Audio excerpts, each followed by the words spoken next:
Good morning, one and all. How is everybody? It's 9 o'clock in the morning here in Europe. In Malaysia, it is. Chang, what time is it for you? It is 4 p.m. here in the evening on a Saturday. Today is, let me see now, today is the 28th of September 2024. And we are on the brink of the start of game week number 6 here for the English Premier League. And I'm really excited for this weekend's fixtures, Jose, can't lie. Especially for us Spurs fans. 3 wins on the bounce in all competitions, starting with the League Cup, the League Proper, and also the Europa League. And lots to get into, lots to talk about, and maybe you might even do a little preview for the United game tomorrow. But before that, I'd like to welcome everyone to this show, the Members Call-In Show. If you are a member, of course, you know the drill. The link will be in the community section of the channel. And if you want to have your say, if you want to, discuss or even just chat in general, anything football, Spurs related, you're more than welcome onto the show. Chang is a member, but Chang also hosts the show on a Sunday along with Ash P. And Chang is already running the show for me, which is brilliant. I don't have to do much work. So yeah, if you're a member, then please come on like Chang has. Just come on and have your say. Talk about anything you want to talk about. The member show is yours, not mine. The member show is yours. So if you've got memberships, come on, feel free, have a chat, talk about whatever you want. And with saying that, we have got 3 members in the chat already saying good morning to us. So you've got Dekaru's here.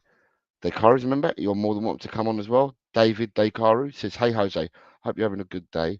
I've now seen the highlights of the European game. The more I see of Solanke, the more I'm liking it." We'll go back to Solanke in a minute, Chang, because of the comment that Dekaru has made. We've got Colin Blackshaw here says, "Good morning, Jose and Chang." Good morning, Colin. I hope you're well, mate. I hope your Saturday goes really well. What's it like where you are today? Where I am, we've got a bit of respite. The sun's out at the moment. I don't believe that we're going to have any biblical rain until tomorrow. I think down here again in the south on the south coast. What's it like where you are, mate? I hope the weather's good for you. And look who you've got here, Ash P. Hey, Jose and Chang, 2 of my favourite people. And Ash P and Chang will be hosting a show in 24 hours' time that I need to set up for them. P and Chang tomorrow morning. And then Dekaru says to you, Chang, "Hey Chang, hope you're good too." There we go. I'm doing very good, Dekaru. Thank you for asking.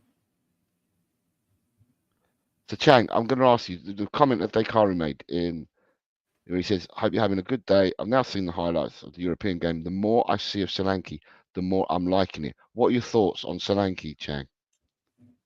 I think this is something that I've said far too often at the beginning of this season, even before the transfer window shut. And if this is what Solanke is capable of after having a few weeks or even a month or 2 under his belt with his new teammates, I mean, we just have to ask ourselves how much better could it have been for him and us and the club in general had he joined a lot sooner. Yes, I think he would be a long-term solution, even more so than Richarlison, which at this moment in time, I just can't see him coming back to Spurs. But Solanke, what a breath of fresh air he is for us up top. He reminds me a lot of a very young Berbatov when he initially joined us from Leverkusen, I think he came from. And I really wish that he had a proper preseason with us. I mean, he wasn't part of the England squad that went to the Euros. He wasn't taking part in any preseason yet for Bournemouth before we signed him. And if the club paid his release fee and we had the funds to activate that release clause that was required to pay for him to join us, I honestly do not see why we couldn't have activated that release clause a lot sooner. Just imagine, just think how much better could he have been for us and the club and the team in general had he had proper preseason, regardless whether it's in Asia, regardless if it's the Bayern Munich home and away games or whatever games else we had played in Britain, whether it's in Scotland or even at Tottenham Hotspur Stadium. if only he had had a lot more time with the team, a proper preseason, proper gelling, integration in the squad, he could have been instrumental for us away at Leicester, at home against Everton, and even in the North London derby. But what's done is done. I'm not going to cry over spilled milk. I just wish him all the very best for the rest of the season. In terms of what he offers, wow, just wow. I mean, yes, so far it's just 2 tap-ins in 2 consecutive matches, but just his hold-up play, just the way he commands that penalty box in the opposition half, and how he brings our players into the counter attacks, how he sort of commandeers our forward line. This is the sort of forward I believe we should have signed a season earlier, the moment we sold Harry Kane to Bayern Munich, but better late than never. And the way Solanke is playing now, I think the biggest test for him is just to stay fit. I think even our own physios, our medical staff, they have to work doubly hard to ensure that he doesn't get another, unnecessary downtime on the treatment table, because once in a season is enough. So I really do not wish to see him, missing games because of any niggles, any sort of concerns that the physios may have. But yeah, I really wish to see him a lot more often up front, regardless if it's in the domestic cups, whether it's in Europe or the league proper. I think the thing that he needs now is more minutes under his belt. And if he's the kind of striker who can feed off James Maddison, who has been finding form recently, especially last weekend against Brentford, and if Sonny, good old Captain Sonny, if he can float in a few more assists for Solanke to not home or to tap home, then long may this partnership continue, so long as Sonny is still with us. And yeah, I think it's only a matter of time before Brennan Johnson gets in on the act of assisting Solanke. So things are looking rather good for us up front, especially Solanke in the centre forward role, and more of the same to come from him, I hope. Back to the FA. Yeah, to answer Dekaru's question as well, and I said this, I said probably the other day, Dekaru, and that's probably where you've now said that you've gone and watched him. In my personal belief about the player is, I thought that he was a good player when he was at Bournemouth, and I thought he was a good player then. But from what I'd seen, I felt he was a good player. But now that he's come to Tottenham, you get to see him week in, week out, and from the little games that he's played, because he's missed a few games at the start of the season. He's missed one for definite. He missed the second game, didn't he? No. I remember he was injured he was not in the reckoning for Everton at home. Yeah, that's the game that I went to, and he wasn't in the Everton game. But in saying that, every time I've seen him play, right, since the start of the season, I love his pressing, Chang. His pressing is absolutely immense. People say he's 6 foot, 6'2" or whatever he is, but I wouldn't say that he's built like, he's built like muscle man. He's a tall chap. I don't think he's overly. I personally don't think he's overly big, and I might be underplaying him, but I don't think he's overly big. But watching him play, watching his pressing, and against Arsenal, it really came to the fore, because we were hitting balls to him in the air, and we were pinging to him, and he was controlling and trapping the ball with his chest.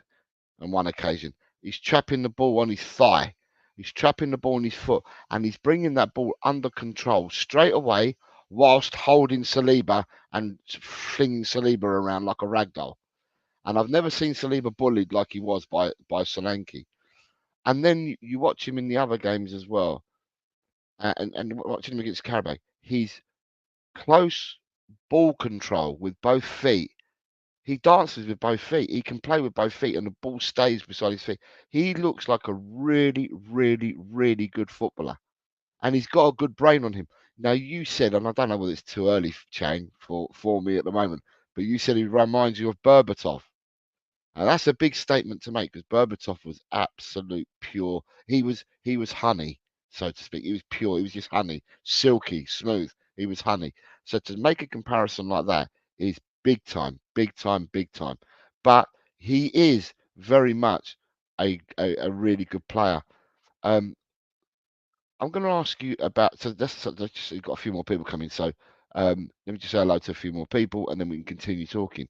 People, if you're a member, come on, have your say. Come and have your say. Nigel Pure Coy says, big up Jose Chang in the chat. Watching in Costa before work.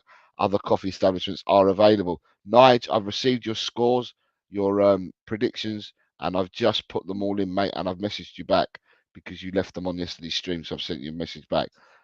El Vasco's here. Morning, Jose. Morning, Chang. Morning, Geezers in the chat. El Vasco, you're more than welcome to come on as well. You're a member. Come and have your say if you want. Daikari says, Chang said just 2 tap-ins, but I've been saying for a long time that we've got great edge of the box forwards, but we've needed someone in the box. We've needed it for those tap-ins. Ronnie's here, says, good morning, Jose and Mr. Chang. Another member, Ronnie. You can come on if you want as well. Remember, members can come on because the link's pinned in the community section, and the only people that can see the link are members only. So if you want to become a member, you want to come on, by all means, do so. Your call.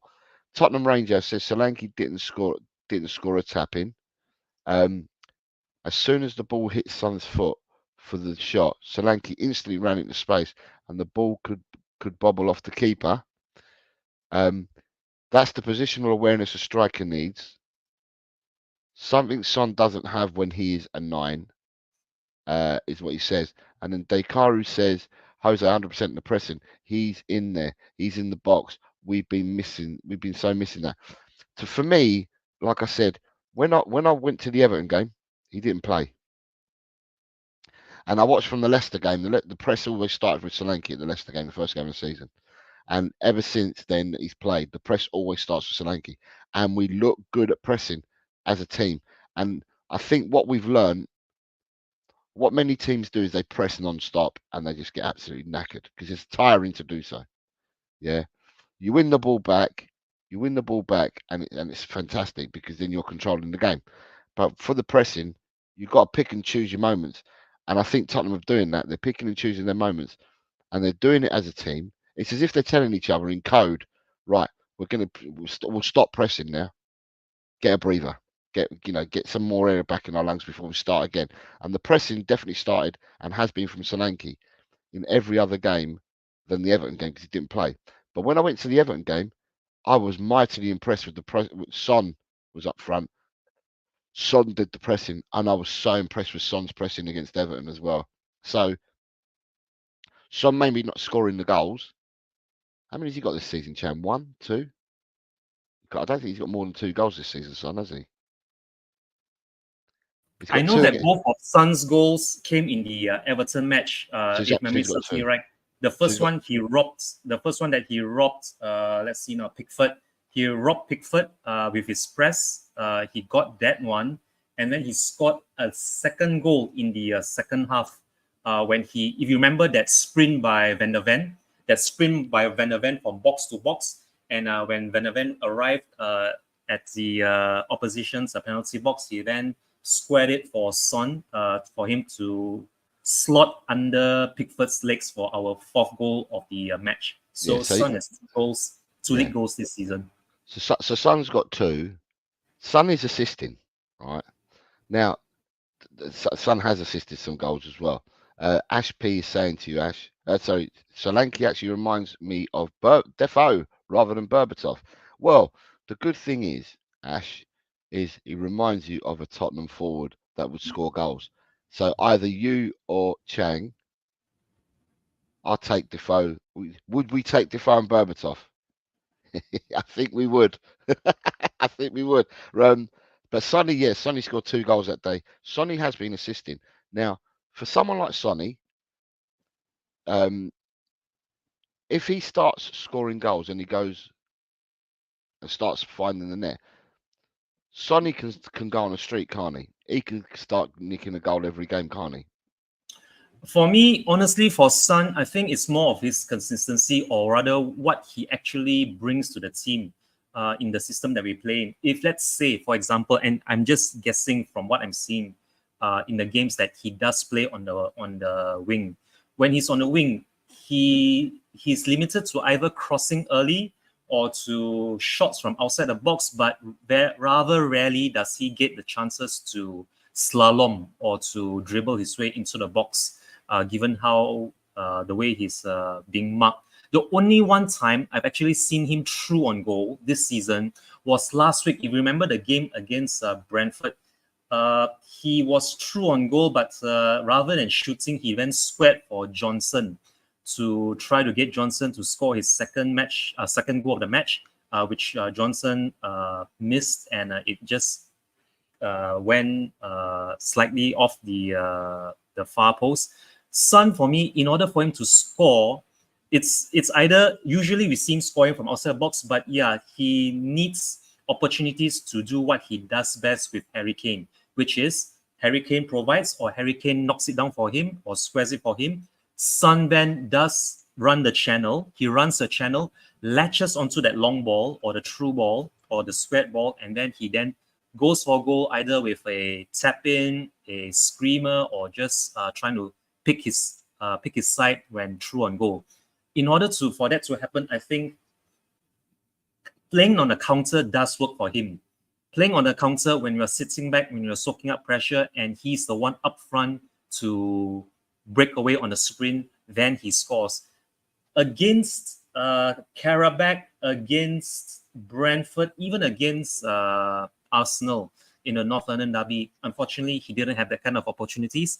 I really do hope that tomorrow at Old Trafford against Manchester United, if let's say, just for argument's sake, we find ourselves leading by a goal to nil by halftime, and come second half, let's say after an hour's time, if we have half an hour left on the clock, I would really love to see Big Ange be smart, think of protecting the lead rather than extending it, especially since you're playing away at Old Trafford, and utilize Son the way Jose Mourinho and Antonio Conte have been utilizing that deadly duo.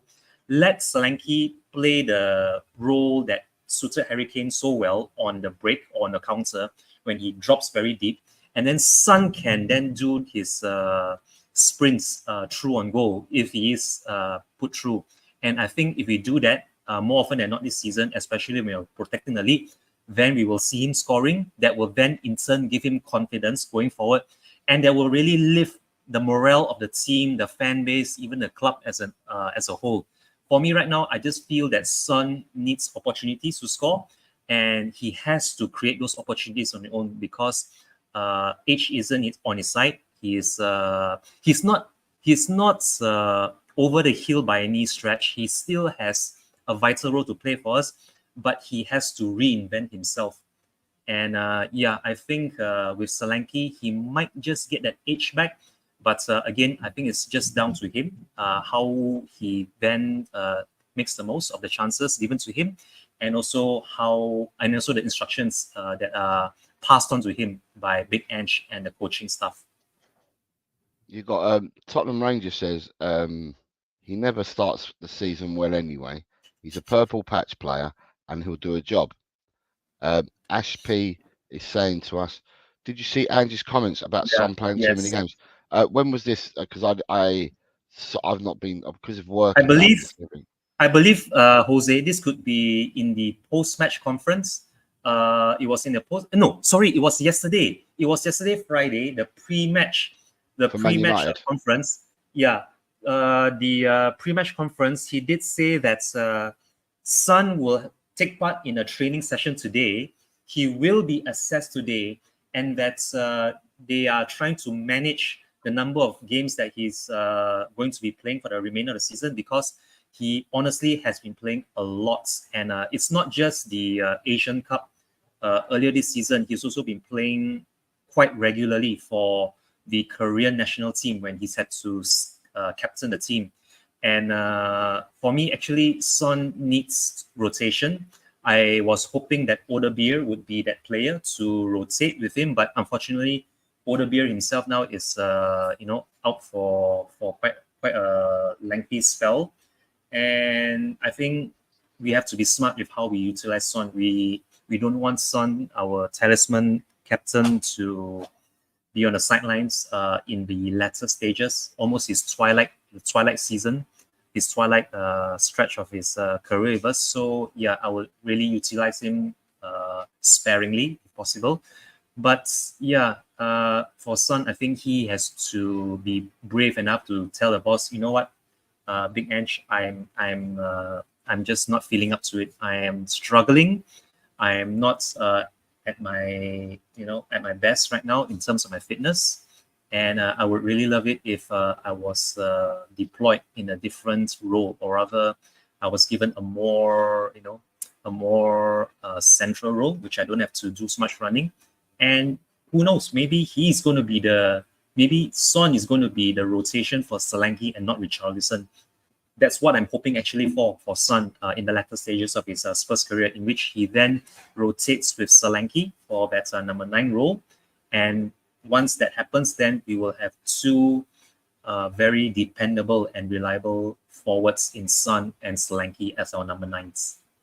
So Ash is saying it was in the embargo section of the United press conference. So I saw the press conference yesterday. The embargo part I haven't seen yet. So I understand now, Ash, where it's come from.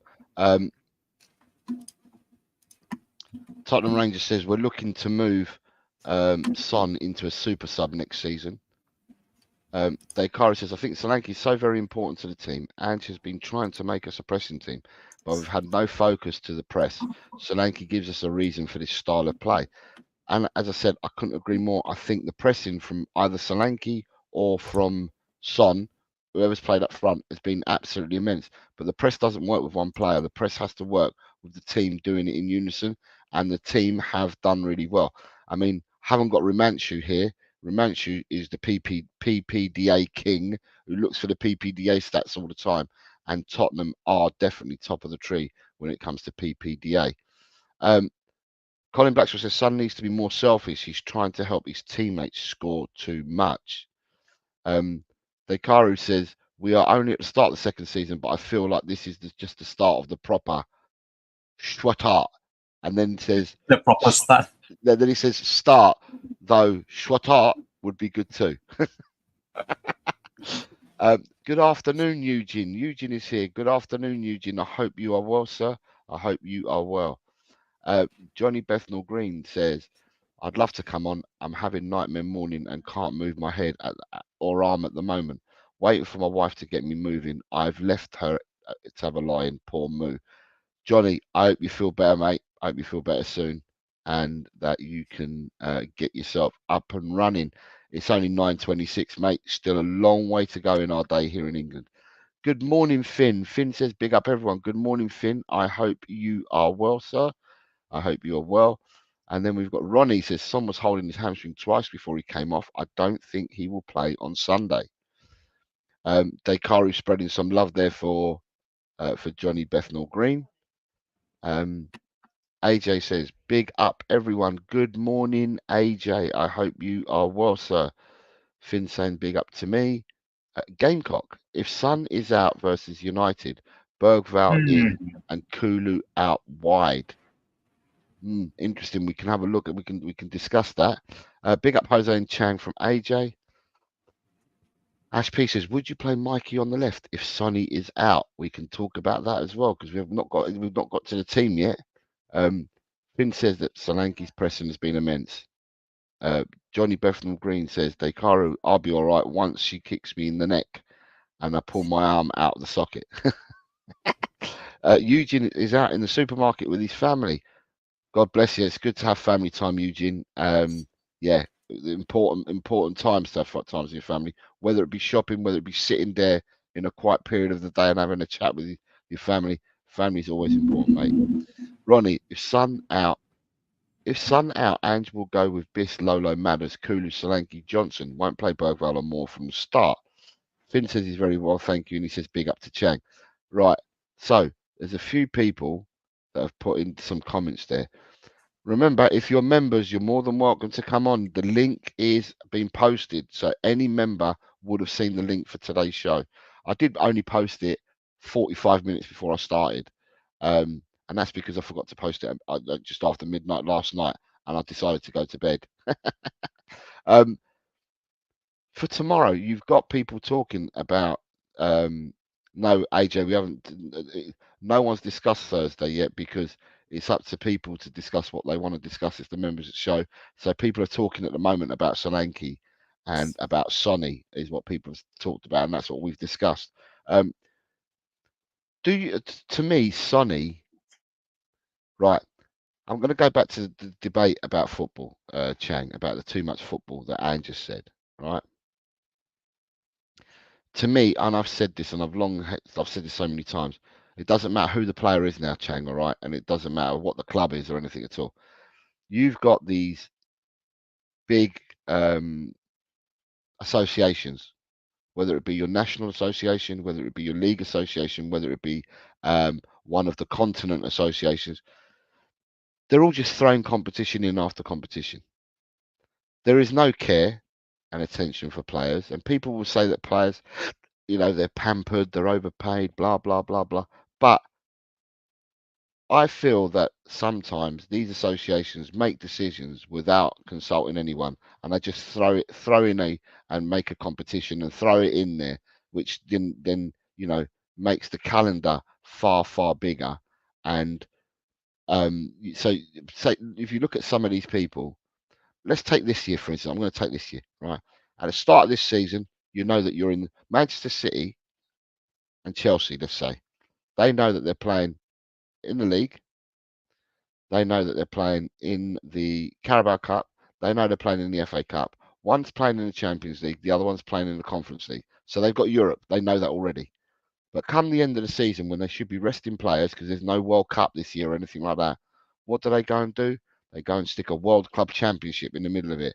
And it's not like one game or two games. It's a big old championship that they've just put in there, and they've started it, and they're going to want to do this every year thereafter. So these players ain't going to get a rest.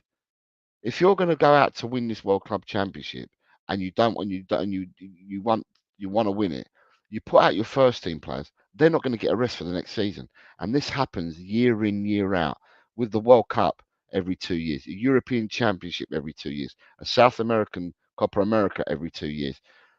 Yes, you've got the African nations and you've got the Asia Cup, and they're played in the winter in the winter time here. But still, you have players that not only play in Europe, that play in them competitions, that play elsewhere in the world. So it affects every player. It doesn't matter who you are. It's just people putting competitions in for competition's sake. Now, if we look at Tottenham, because we're in Europe this year, from now till the end of the year, till the end of December, Tottenham play at least 3 games a week, every week. Providing they stay in the Carabao Cup, they'll be playing 3 games a week every week.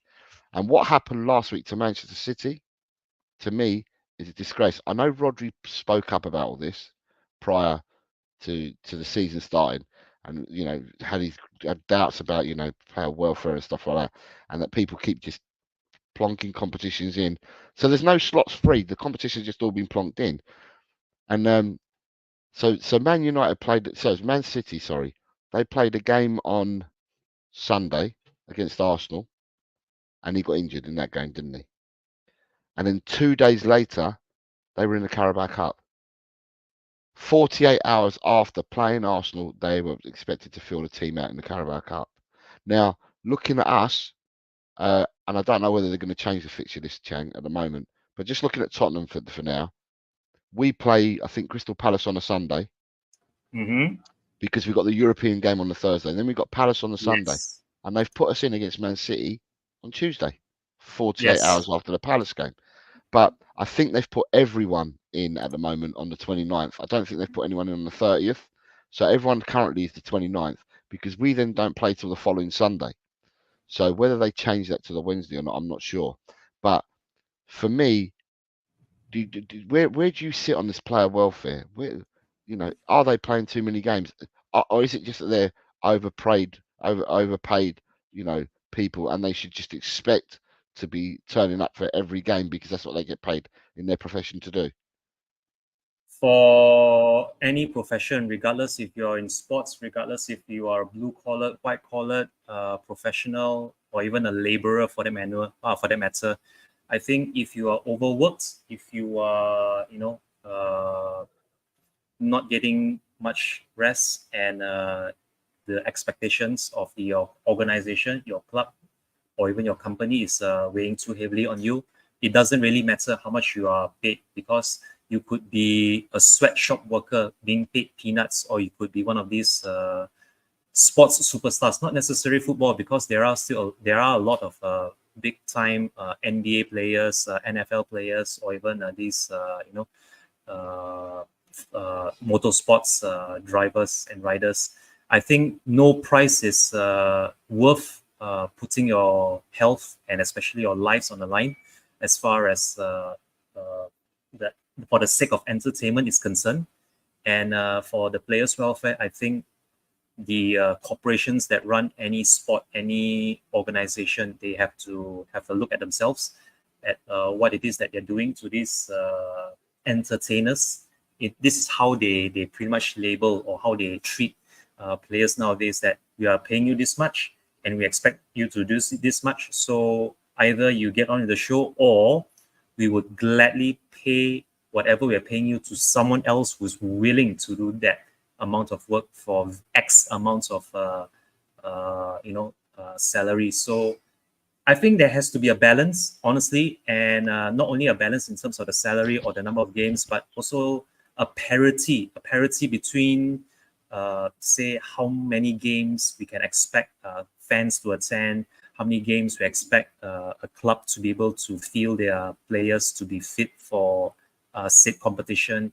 And also in terms of the break, I mean, you just mentioned earlier, things like the summer break, the winter break, or whatever break in between we get for players. I think that the first step that needs to be taken is on the international level. Because if you don't start at an international level, that will never trickle down to any domestic league.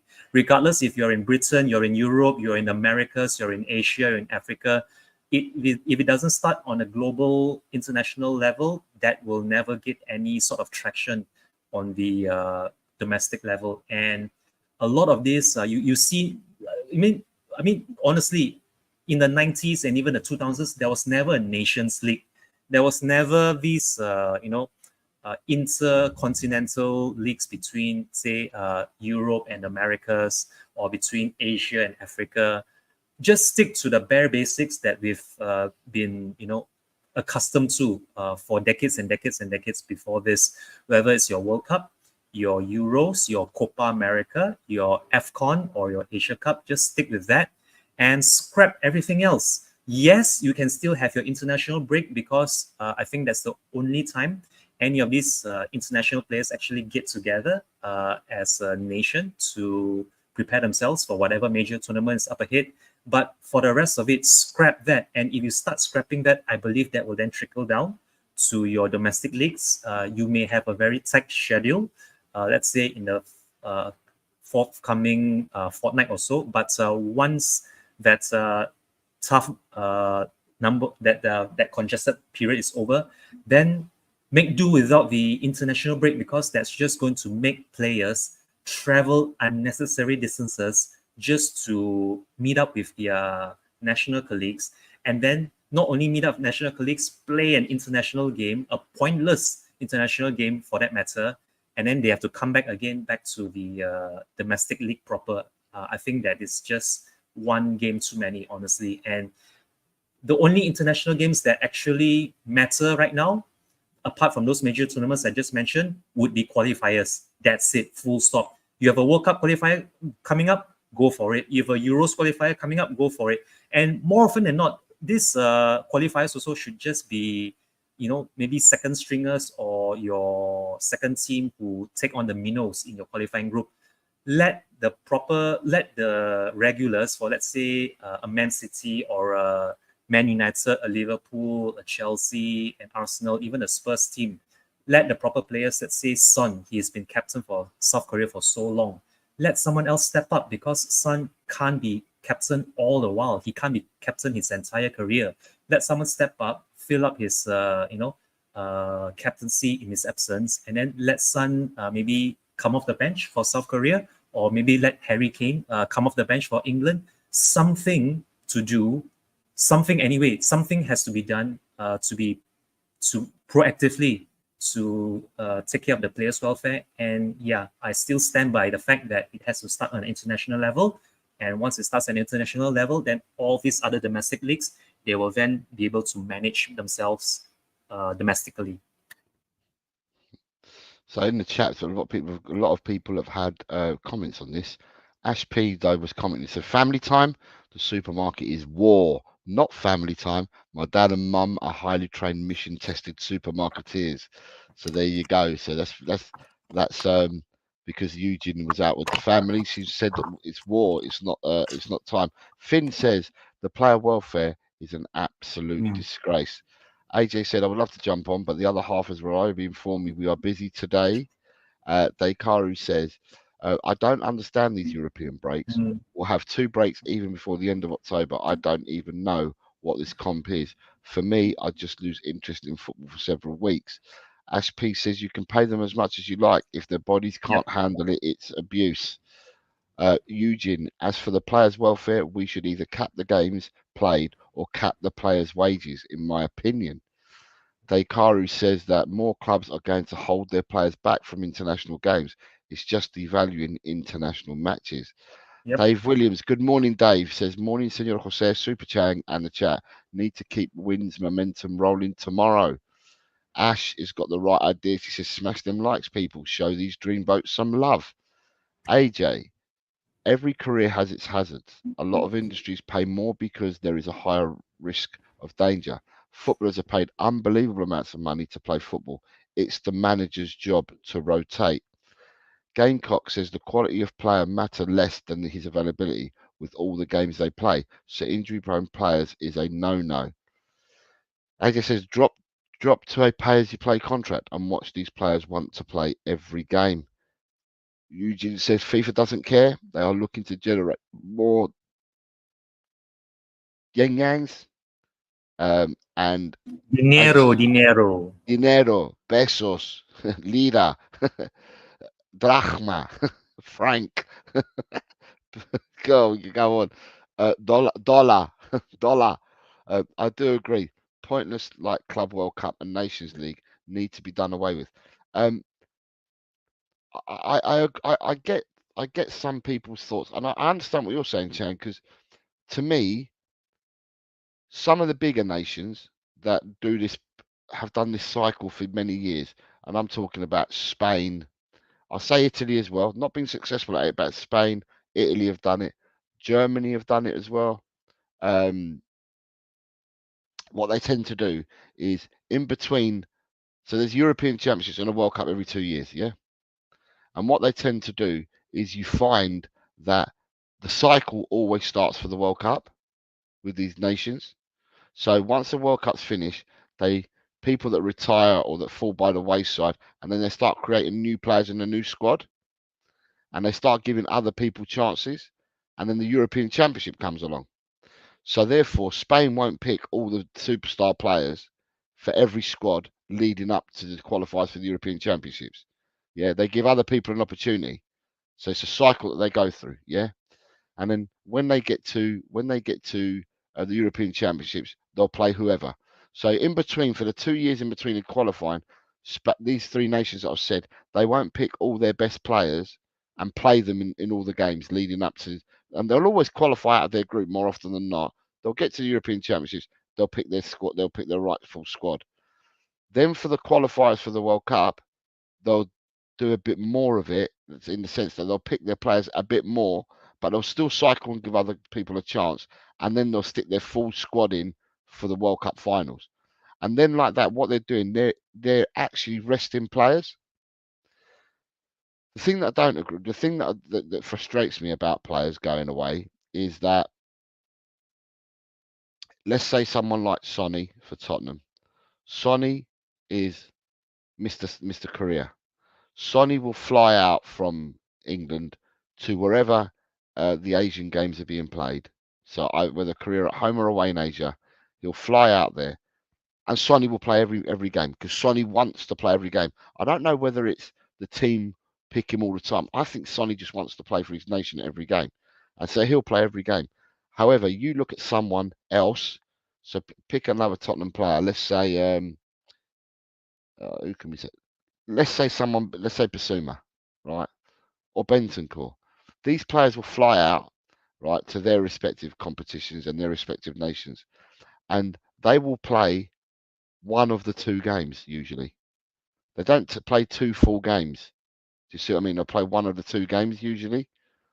And I just feel that some nations do that more than others now. But with Korea, I don't know whether it's a Son thing or it's a Korea thing. But my feeling is that Son goes out there and just wants to play every game. Which then, I mean, some of these competitions, friendlies, Chang, friendlies wind me up. When you've got friendlies, why are you picking Sonny for, let's say for Tottenham's sake, why is Sonny being picked? Why is Romero being picked?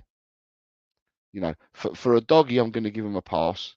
For Van der Ven, I'm going to give him a pass. And for Vicario, I'm going to give him a pass because they are very, very young in their international careers. They don't have many caps. Between the three of them, I don't know whether they have much more than 10 caps between the three of them because they've only just started their careers. So for them three, they would probably want to be in squads because they want to build their caps and their national careers. But for players that have already built that and you've got friendlies coming up, don't pick the players. Don't pick them. Leave them. Give some other people a chance in your national teams and leave some of these more established stars. Leave them out. And I'm just saying on a Tottenham point of view, I'm talking about players all the way around. But if we're looking at our team, someone like Basuma's set, Bentancur's set. These players have played so many times for their countries. You know, give someone else a chance. If it's a friendly and a meaningless game, don't call them up. Play players that you haven't seen yet, and then that gives a bit more downtime to the players rather than selecting them to fly wherever they fly to in the world, to put them into meaningless games where they can then pick up meaningless injuries that then affect your club football. Do you see what I mean? Marcos is here. Says, "Buenos días, amigo Jose y Mr. Chang. ¿Cómo estáis?" So he's asking how we are. Tomorrow we need to get 3 points. Come on, you Spurs. Come on, you Spurs, to you, Marcos, as well. Marcos, you've missed the predictions, mate, for a few weeks. Go on to my yesterday's stream and leave your predictions there. Dekaru says, Australia does the same. Those years between the Asian Cup and the World Cup, other players are tested. That's how we find our best team. And obviously, your players get rested as well. We often play games where we don't call any of our European players back. This is exactly what I'm saying happens. And as says, Korean fans have very high expectations for their team. So managers pick the best team to avoid criticism of losing. Interesting. Can I just very quickly comment on that comment there by Miss HP? I honestly felt that is actually what Jurgen Klinsmann was doing whilst he was still there, trying to just win the Korean fans back onto his side. And instead of winning them back onto his side, I think he was doing the exact opposite. He was doing more damage to his reputation that was already very frail to begin with. Ever since his appointment, and by overworking certain players, whether it's your Lee Kang-ins, your Hwang Hee-chans, your Son Heung-mins, or even oh my goodness, what's the name of that Bayern Munich defender from Napoli? I've suddenly forgotten his name. Kim Min-jae. Yes, correct. Kim Min-jae. Thank you, FA. Yeah, even Kim Min-jae as well, who's now with Bayern Munich. Yeah, these sort of players, I mean, yes, they are the crowd pullers. They are the players that get the fans off their feet, and they are the ones who the fans come to see. But yeah, I think the friendlies, if there are ever going to be any at all, I think those friendlies are the perfect opportunity for respective national coaches to then find the next cycle or the next wave of superstars that are going to take over from the current crop of national players. I feel that if you don't give the youth any chance on a national level, they are not going to be they are not ever going to be in the reckoning unless they are actually playing in top leagues or top clubs in which they get a lot of media attention, and respectively then they get the sort of spotlight that is almost pretty much required for any international player. But yeah, unless these international managers also do something about the squad rotation on an international level, then of course many of these internationals who are playing for big clubs in big leagues, they will definitely find themselves overworked.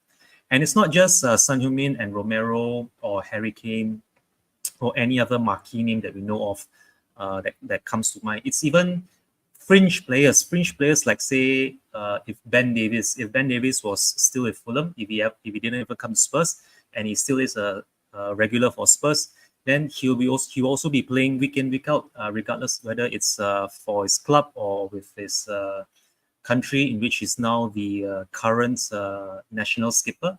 I honestly feel that the international managers and the domestic managers have to have some sort of understanding between them, and if they can work out that understanding, I think that will go a long way to helping players recover and also take into consideration of their welfare. True. It's a talking point. It's got people talking, hasn't it? That this talking point. We've got lots of comments coming in, so it's fair play. Right, what we got coming in? So who else we got? We've got Gamecock says that some players want to play for the country over the club, like Romero. Ash P thrown up 2 cents behind this. Klinsmann is a terrible manager. Don't know what Korea was thinking. Hong Myung-bo is a huge improvement. Jesse's here. Good morning, Jesse. I hope you are well. You're more than welcome to come on. You're a member. You can chill out with us and don't have any dramas. You're cool. Any member is more than welcome to come on. This is your show. Remember that. Colin Blackshaw says, problem there is they say Son is a superstar in Korea. Him playing will sell tickets for a friendly or a tournament. Liverpool have the same issue with Salah. And we talked about this earlier, didn't we, Chum? We said it comes down to the different currency, doesn't it? Good. I'm sure it's good evening to you, Chris Lonnie. Good evening, Chris. Says, hi, Jose and Chang. The Japanese manager stated recently that he won't play some of the Celtic players because he doesn't rate the SPL. Really? Don't know. Some of the Japanese players. Those will be playing for the Celtic Rangers, Japan. maybe even Glasgow as well. Yeah, I mean, I get where this Japanese manager is coming from if he doesn't rate certain leagues, but to be honest, I think players have to be rated not based on their leagues, but rather by their own merit. Let's say, for example, if an international player, regardless of their nation, they are playing in a Saudi league. Take, for example, Cristiano Ronaldo or any of these other players who are going over to the Middle East. If you're playing the Saudi league, if it's not rated, does it mean that this former Champions League winner is no longer to be considered for the international setup? This is why I said players have to be judged and they have to be merited based on their abilities, not by the league that they play in. Of course, yes, I get it that some leagues are easier than others, whether it's in terms of the quality, the levels, or even the intensity, but that doesn't necessarily mean that player isn't as good as his other international colleagues if he's playing in what is known as a lesser league on paper. But that's just my opinion. But to me, the Japanese have improved so much as a nation, football nation, in the last 20 years. Ever since the was it the joint World Cup, Korea and Japan in 2002? That is correct. Yeah, that was 22 years ago. Yeah, and ever since then, Japan announced themselves, and so did Korea. They announced themselves at that World Cup. Obviously, there was a plan in place. They knew that World Cup was coming there was going to have a joint World Cup, and they put a plan in place and stepping stones to make sure that they would be competitive come that World Cup. And boy, were both teams competitive in that World Cup. And since then, these two teams have grown at a rate of knots in football, and and have produced real good quality footballers that have gone on to play in Italy, in Spain, in England. These players have gone and played in the major 5 leagues in Europe since 2002. So they've done really, really well. So it surprises me because some of the players, Chris, that play in the Scottish clubs, they to me look like very decent players. So it kind of surprises me. But there's no doubt for me, Japan's a big country and it's probably got a dearth of players anyway. So they may have other players that are unhidden gems that we've not seen here in Europe that may be equally as good, if not better. And hence, that's it's a nice headache to have as a manager if you've got a lot of good players to pick from. Just a harmless potato. Good morning in the evening, or good morning to you, just a harmless potato. And then he says, big up to Jose and Chang. Chris Agambar says, good morning, Jose and Mr. Chang. Lee Wiskid, big up Jose and the chat. Marcos Gomez. Marcos says, what does Marcos say? Marcos says, hi, sorry, been busy for a couple of weeks, but I will do it now. Anyone has a spare ticket for United tomorrow? Been a nightmare to get one. If anyone knows of anyone that's got a ticket for Manchester United, Marcos is looking to go to the game. Get in contact with him. Let him know. Or let me know and I can get in contact with Marcos. Side Answers here says, morning, everyone. Ash P says, the SPL is as competitive as the J League. I'm sorry. That's a mad statement. Side Dancer says, my favourite Japanese player is Kubo. What a winger. Would love him at Spurs. Ian is here. Good morning, Ian Meth. Good morning, sir. He says, belated good morning to all. Good morning, mate. And Chris Agambar says, Bergwijn went to the Saudi League and the Dutch manager said he would not play for the Dutch team again under him, which he did. He did say that. It's kind of weird. Where do you sit on this? What Chris has said, Chang? Again, this just goes back to what I said earlier. I mean, honestly, if you were to rate, or rather, if you were to judge a player based on the league that he's playing, I mean, yes, there are some leagues that are viewed as a retirement league. I mean, back in the 90s, you could almost say that the MLS, Major League Soccer over in America, that was sort of a retirement home where a lot of these players from La Liga or the Bundesliga or the Serie A or even the Premier League for that matter who would go over to some of these leagues and try to, get one last big paycheck. I mean, just looking at the English players that have gone over there, your David Beckhams, who's gone to LA Galaxy, Wayne Rooney's, even Ibrahimovic. And I mean, there is some truth in this matter if you were to look at the statistics of the ages or even the players the players and where they are in their careers when they go over to the leagues. But that doesn't necessarily mean that that player is not good if he's, let's say, in his prime of his career, or even if he's just only starting out because he can't get into his parent club. If he's sent out on loan to any of these lesser leagues, does that mean that he's not as good as he should be?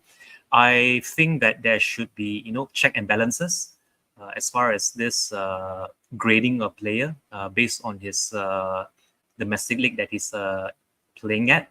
And for me, I mean, just to give an idea of how much I rate Steven Bergwijn, if I had a chance right now to get Steven Bergwijn back and release Timo Werner back to his parent club, I would release Werner and I'll take Bergwijn back. That's just how much I rate Bergwijn. I know that it didn't work out well for him and for his international manager to say that once he's gone over the Saudi league, then he's no longer in the reckoning. I think that might be a bit too harsh because you never know. Bergwijn might be working very hard. If the conception or if the mentality over there is that it's very relaxed, if players aren't really taking it seriously, or if it's far too easy and the players are,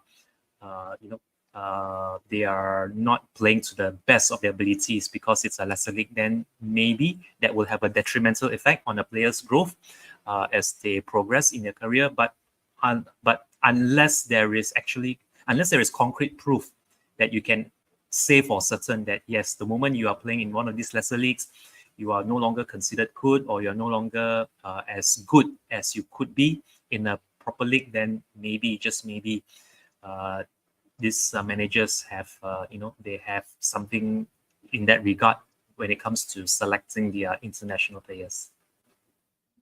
I find it kind of weird in a sense, and the reason why I say that this manager's taking his stance, all right. You can't take it away.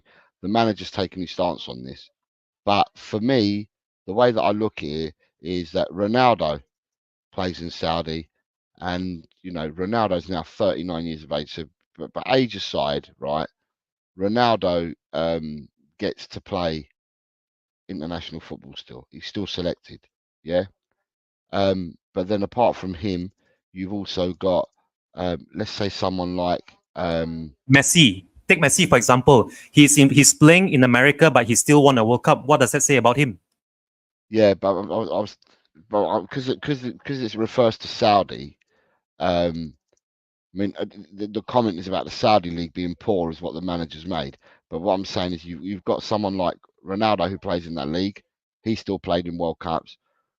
You've got a guy who Chelsea let go for a free to go over there in N'Golo Kante. N'Golo Kante, for me, is still one of the best holding midfielders in the world, but he's gone there. You've got Frank Kessié, still plays for his nation. He's gone there. You've got Neves. Is Neymar still playing for Brazil?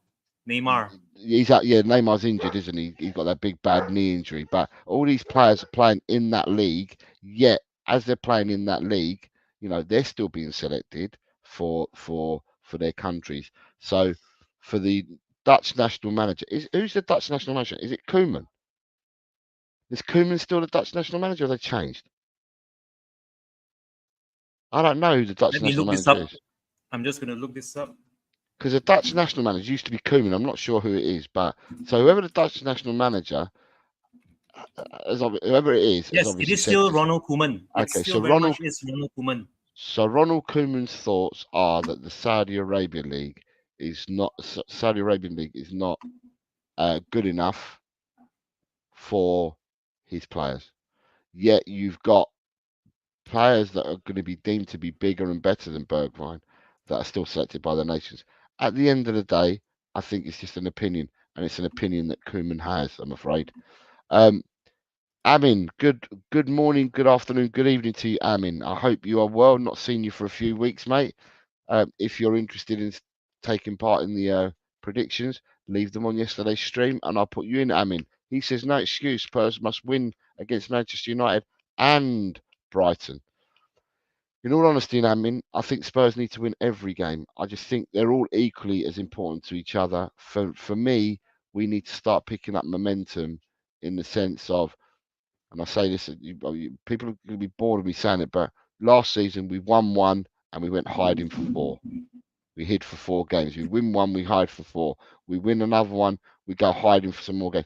We need to start getting more consistent, and that for me means that every game is an important one. Just doing my whoring. Smash a like, please, as it all helps. So just reminding people. Phil Coys says, big up to Jose and Chang. Hope you're both well. 4-2 to Spurs with Coys.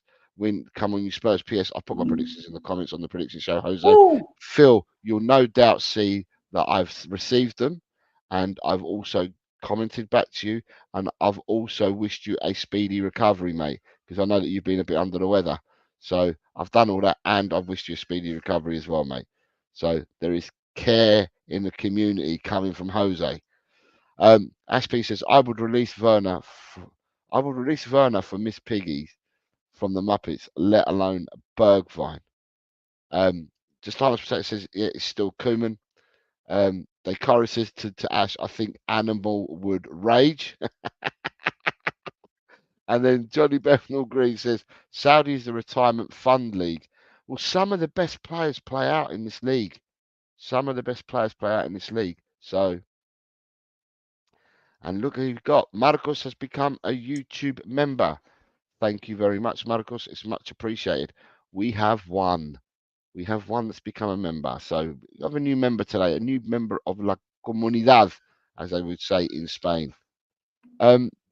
Tomorrow's game, because I know that you got to shoot off soon, Chan. So it's either we can discuss, because I don't want to keep you. Either we can Sure, discuss we can discuss Thursday. it. We can discuss Thursday's game, or Sure, we we can can do discuss that as well. or discuss tomorrow's game. Yeah, but We you can said do you need. both. We Are can you do sure? both. Because you said you needed to I'm go. very sure. Let me see now. I can spare another, say, 10 minutes. So I'll Okay. allocate about 5 minutes each. Okay. We Well, can if you start can, with the if you can, Europa League first against okay. Karabakh. Tell me what your thoughts are about Thursday. So yeah, I think that game had everything in it. It had standing offs. It had goals aplenty. It Sorry, had can we just penalty say misses. good morning to Spurs Kings TV, saying a big up to Chang and Jose. Either Marlon or Ashmatic. Good morning to you, gentlemen, whichever one of you it is, and I wish you all the very best and have a blinding weekend with whatever you do, whether it's with yourself, your families. Have a really good time, Spurs Kings TV. To Spurs King TV, whether it's Mr. Ashmatic or Marlon, if you are going to be doing a watch along for the United game, you may put your channel and your link down in the chat below so that people know where to find you. But thank you so very much for heading over here on a beautiful Saturday morning. And yeah, Jose, as I was saying earlier about the Karabakh game, it had everything in it. The red card was a red card. I don't know how fans can say that that's not a red card, because to the letter of the law, when you are bearing down on goal and you have just beaten the last man and the last man falls you down, however far away it is from the penalty box, it still is a sending off offense. No two things about it. And good on the lads for not letting that affect them. I mean, Brennan Johnson, 3 games in 3. What a player in the space of 7 days since his winner a week ago against Coventry City in the League Cup. And then following up that with another goal to give us the lead against Brentford, in which the both of us did a watch along with Mr. Colin Sievers. And it's good to see him on the score sheet again. And I will also say the same about Solanke. 2 goals in 2. You may call them tap-ins, you may call them being right place at the right time, whatever it is, it's still a goal on the score sheet for him. So long may they continue. I couldn't care less if Solanke scores 20 tap-ins for the remainder of the season, just so long as their goals win games or they get us points on the league. And yeah, it's good to see a lot of the players get game time, whether it's your Mikey Moss, whether it's your Pape Matasars. I just feel somewhat. I pity Bergvall. You could see. I mean, if you've not seen the snaps or if you've not seen those photos of him on the bench with red eyes or tears in his eyes, that's got to be so heartbreaking when you know that this is the one game that he would love nothing more than to showcase his talent. Now that James Maddison is hitting form, and I would love nothing more than to have a fired up Bergvall to be giving James Maddison competition for that number 8 spot, because we've seen last season that Maddison isn't undroppable. So it was a shame, a pity for Bergvall. But I think he will get his chances. And it's good for us to have a clean sheet. And it would be a big ask of the team to get another clean sheet come tomorrow against Manchester United, which is why I'm going to segue now. I'm going to segue very quickly to the Manchester United game now.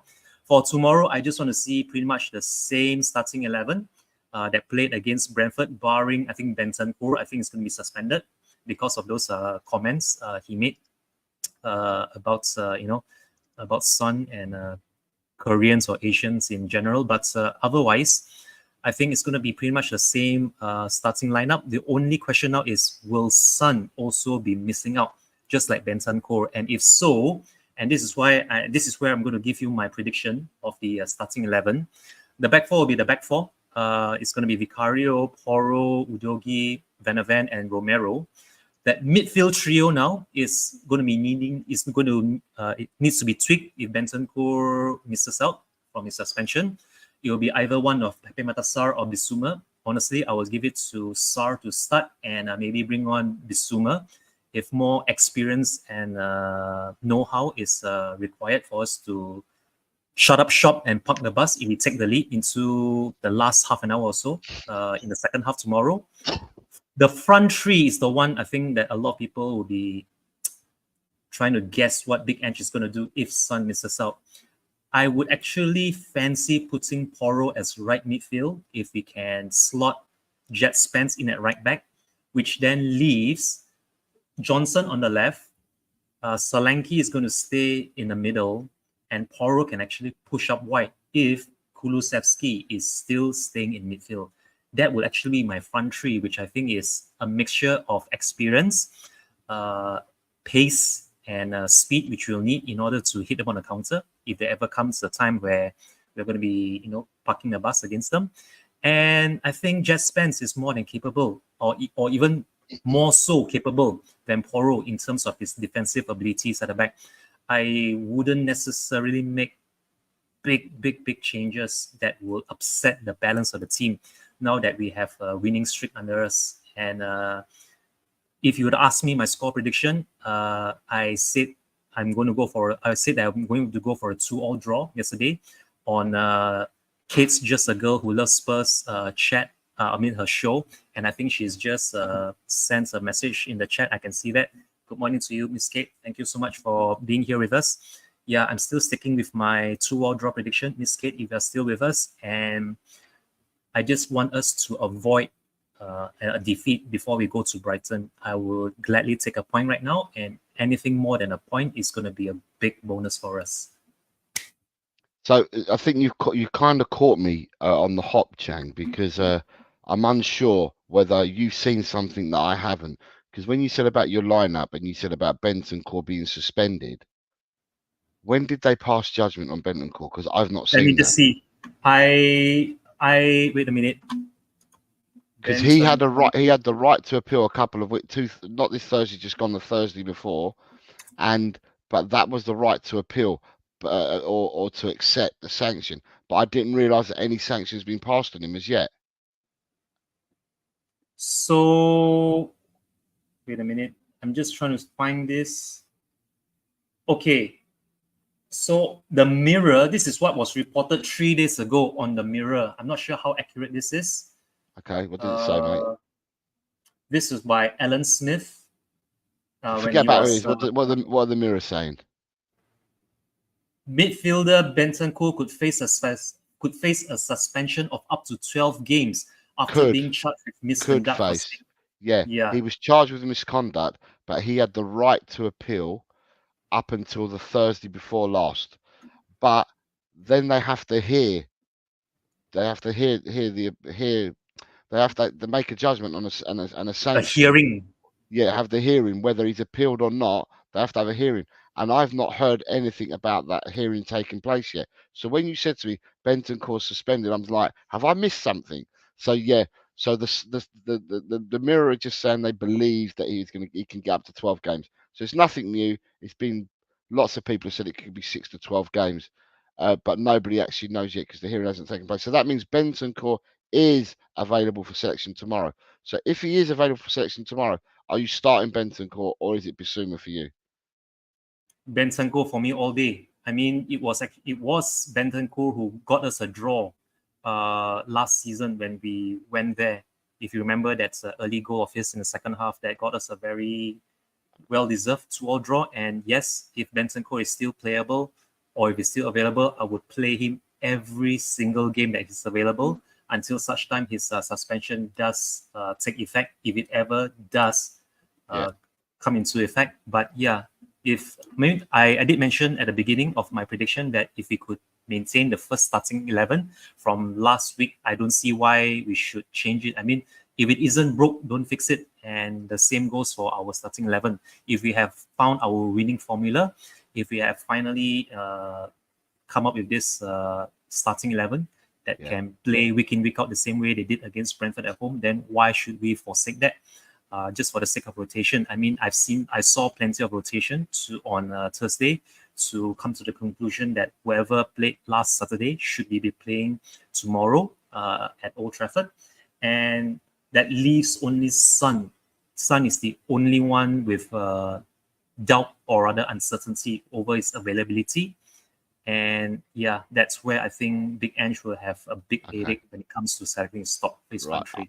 I'm going to ask you a question in a second. Just want to say hello to Nita. Says, good morning, Jose and Chang and chat. Just dropped in, busy morning, but my ears are listening. Thank you very much, Nita, for finding time to listen to us this morning. Just to go, I suppose Kate says, good morning, Jose, Chang and chat. Good morning, Kate. I hope you are well today, my lovely, as you call me, my lovely. Daikara says, in past seasons under past managers, after that red, we'd have parked the bus, tried for a 0-0 and lost. Thursday, we kept playing, we won 3-0. It won't always work, but I love it. Ash P says, I wouldn't move Johnson from the right. Don't fix what ain't broke. And it ain't happened yet, the Bentoncourt judgment. Good morning, Peter. Peter Kagayas. Hi, all 7:11 p.m. in Melbourne. Peter, you're a member. If you want to come on, mate, you're more than welcome to do so. If you're not working and you've got time, you're more than welcome to come on. I am going to be going for another 3/4 of an hour maximum. So if anyone else and its members want to join in, just jump on and I'd be happy to have you. Colin Blackshaw says, I'll be fearing Brighton over United as they're on fire again. James, who loves Spurs, says, good morning, smash the likes. Yes, James, you got it right there, mate. They've got to smash the likes. We've got less likes than people I've got here at the moment. So, yeah. Phil Coy says, Bentoncourt, Cooley, Madison are best midfield three, and I believe that Angie's best midfield three right now. Chris Lonnie says, Bentoncourt in, definitely, but he's on 3 yellows already. Well, I suppose if he's got an impending suspension definitely coming, then he can probably take his take the 5 yellow cards, get his match suspension whilst he's out. And we have Sava says, morning, Jose. Hope you're well. Yes, thank you very much, Sava. I hope you are well too, sir. And all the very best. Like I messaged you this morning, mate. Marcus says, Bentoncourt all the way. He suits the style of play United play. And Phil Coy says, if Sonny's injured, and this is what I was going to ask you, Chan, before Phil even put this in there, it was the last question I was going to ask you before I let you go. Is Sonny injured? If that's the case, Moore, Solanke and Johnson would be my front three. This is what I was just about to ask. I believe, right, in my heart of hearts, that Sonny will want to play every single game, all right? And sometimes it's going to be down to the manager to pull him out. But Sonny is going to train today and then he'll be selected. If Sonny doesn't make the lineup tomorrow, am I right in saying that your lineup was the normal 5, and in midfield, did you say Bentoncourt, Madison, and Kulu? That is correct, yes. Okay, right. So if Sonny is out, do you keep that midfield 3? I will keep the midfield 3. Okay, who's replacing Sonny? So Johnson's going to go on the left. You're going to put Johnson on the left. We're going to push Porro to right midfield or to right wing, and we will slot Jet Spence in at right back, which will mean we still keep that back 5. We'll still keep Porro in, but then he's pushed further up the field. So it's almost like I'm replacing Sonny with Jet Spence, but Jet Spence doesn't play left wing. He plays right back where he should. And then we will see the best of Porro, which I think is going to be another goal threat for us against United at Old Trafford if he's pushed further up the field. That leaves him the freedom of the pitch down at right wing. And that means Johnson, who's on fire, let's see how he does now on the left, if he can play there and produce results. Fair enough, because, okay, he's never played Porro in that position before. Exactly. But I'm aware of what you're saying, but he's never played him in that position before. But then, you know, there's going to be a lot of people calling out for Mikey Moore to get a start. I think, and it's not for me to say, but I think a lot of the fan base do not want Werner to start if Johnson's out. Sonny's out. That is exactly what I just wanted to say when you say Mikey Moore. Yes, on paper, all us Spurs fans will want Mikey Moore, but Big Ange, being the player who sanctioned Werner's loan extension, he's definitely going to want to feel Werner ahead of Moore. Yeah. If Moore were to get ahead of Werner when Son is out, it doesn't even make sense to even extend his loan. Why would he even be extending Timo Werner's loan if Mikey Moore is more than capable and ready to be coming in for Son? I mean, this is where I think a lot of times our managers or even the board as well have failed our youth.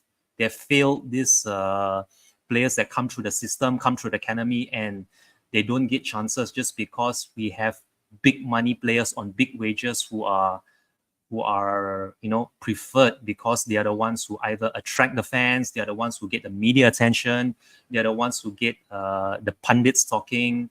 It's just so unfair for our youth, and that's where I felt very bad for Bergvall on Thursday. I really hope this won't affect players like Mikey Moore or Archie Gray.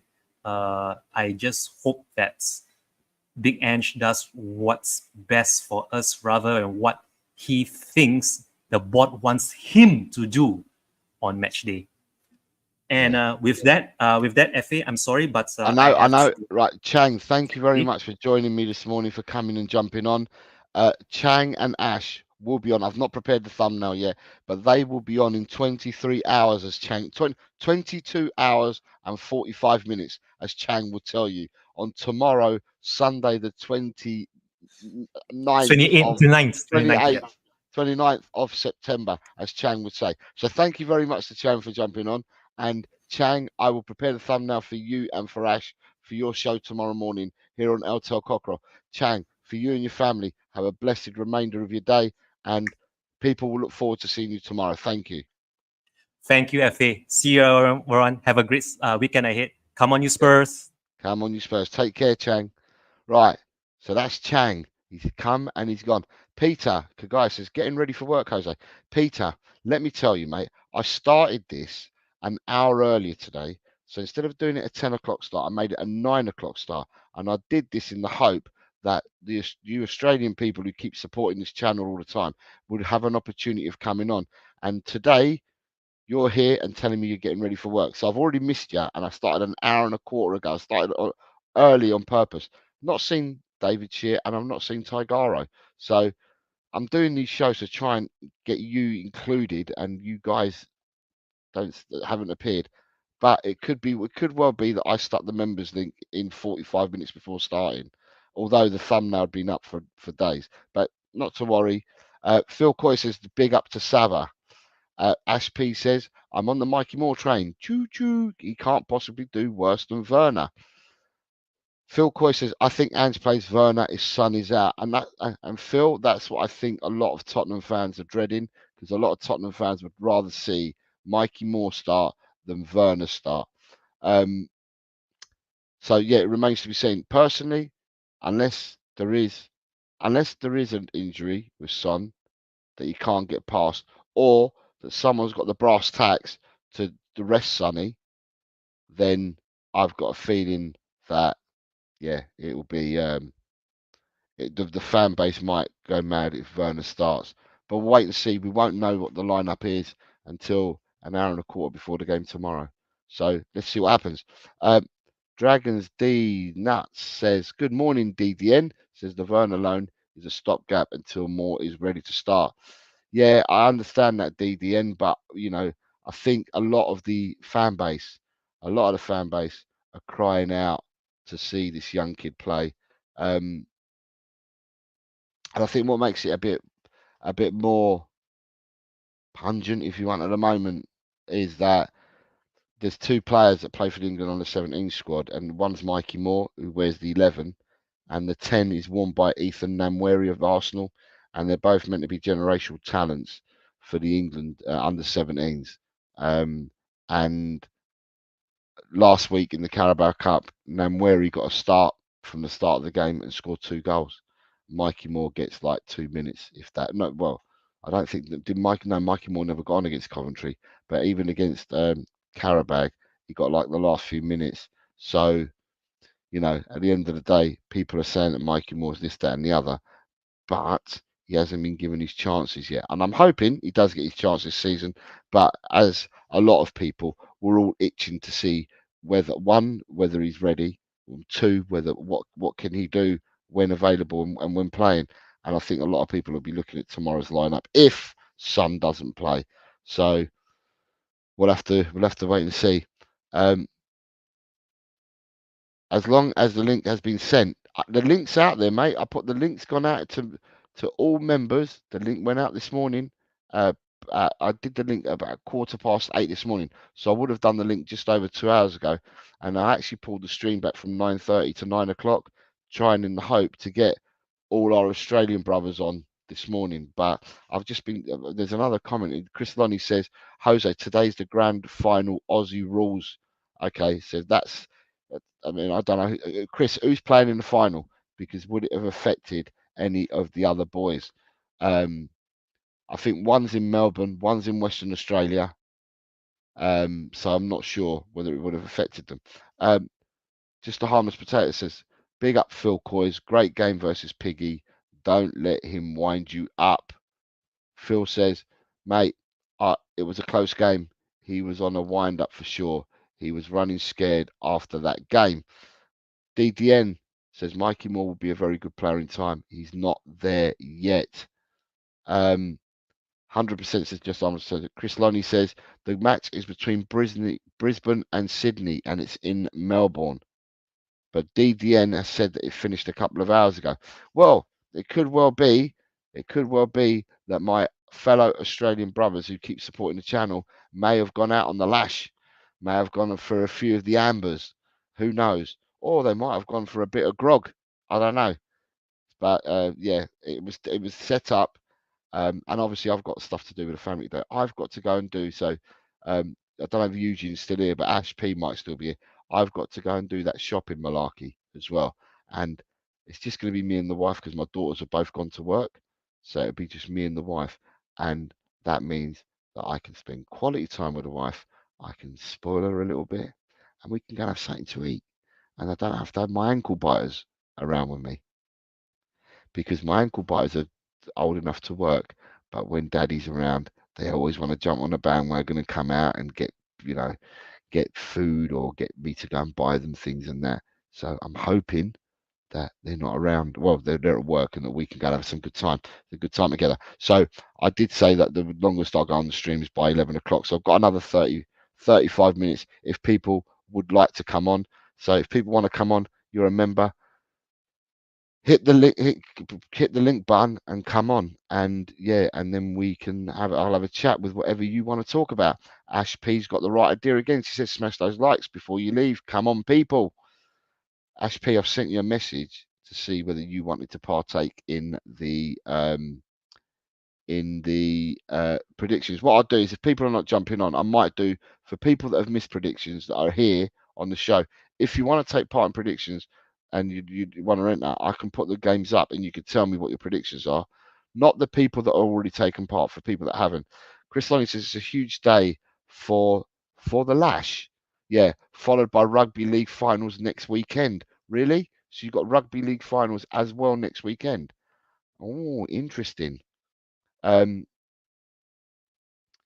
Peter Kagaias, how generous are you again? Look, he's gifted 5 channel memberships, and these have gone to Strip Bear, Spurs Ninja, Ryan G, Destiny 5, and Lee Smithy Smith. So if any of these people come in the next few minutes, then Peter Kagaias is the person they need to thank. Peter, thank you very much. That's very generous of you. Right, so the people that are here, if you want to play or play along with predictions, yeah. Rimanshu, the link is in the link was sent out to everybody this morning. Everybody received the link this morning, Rimanshu. It would have been on the community page, but an email would have been sent out.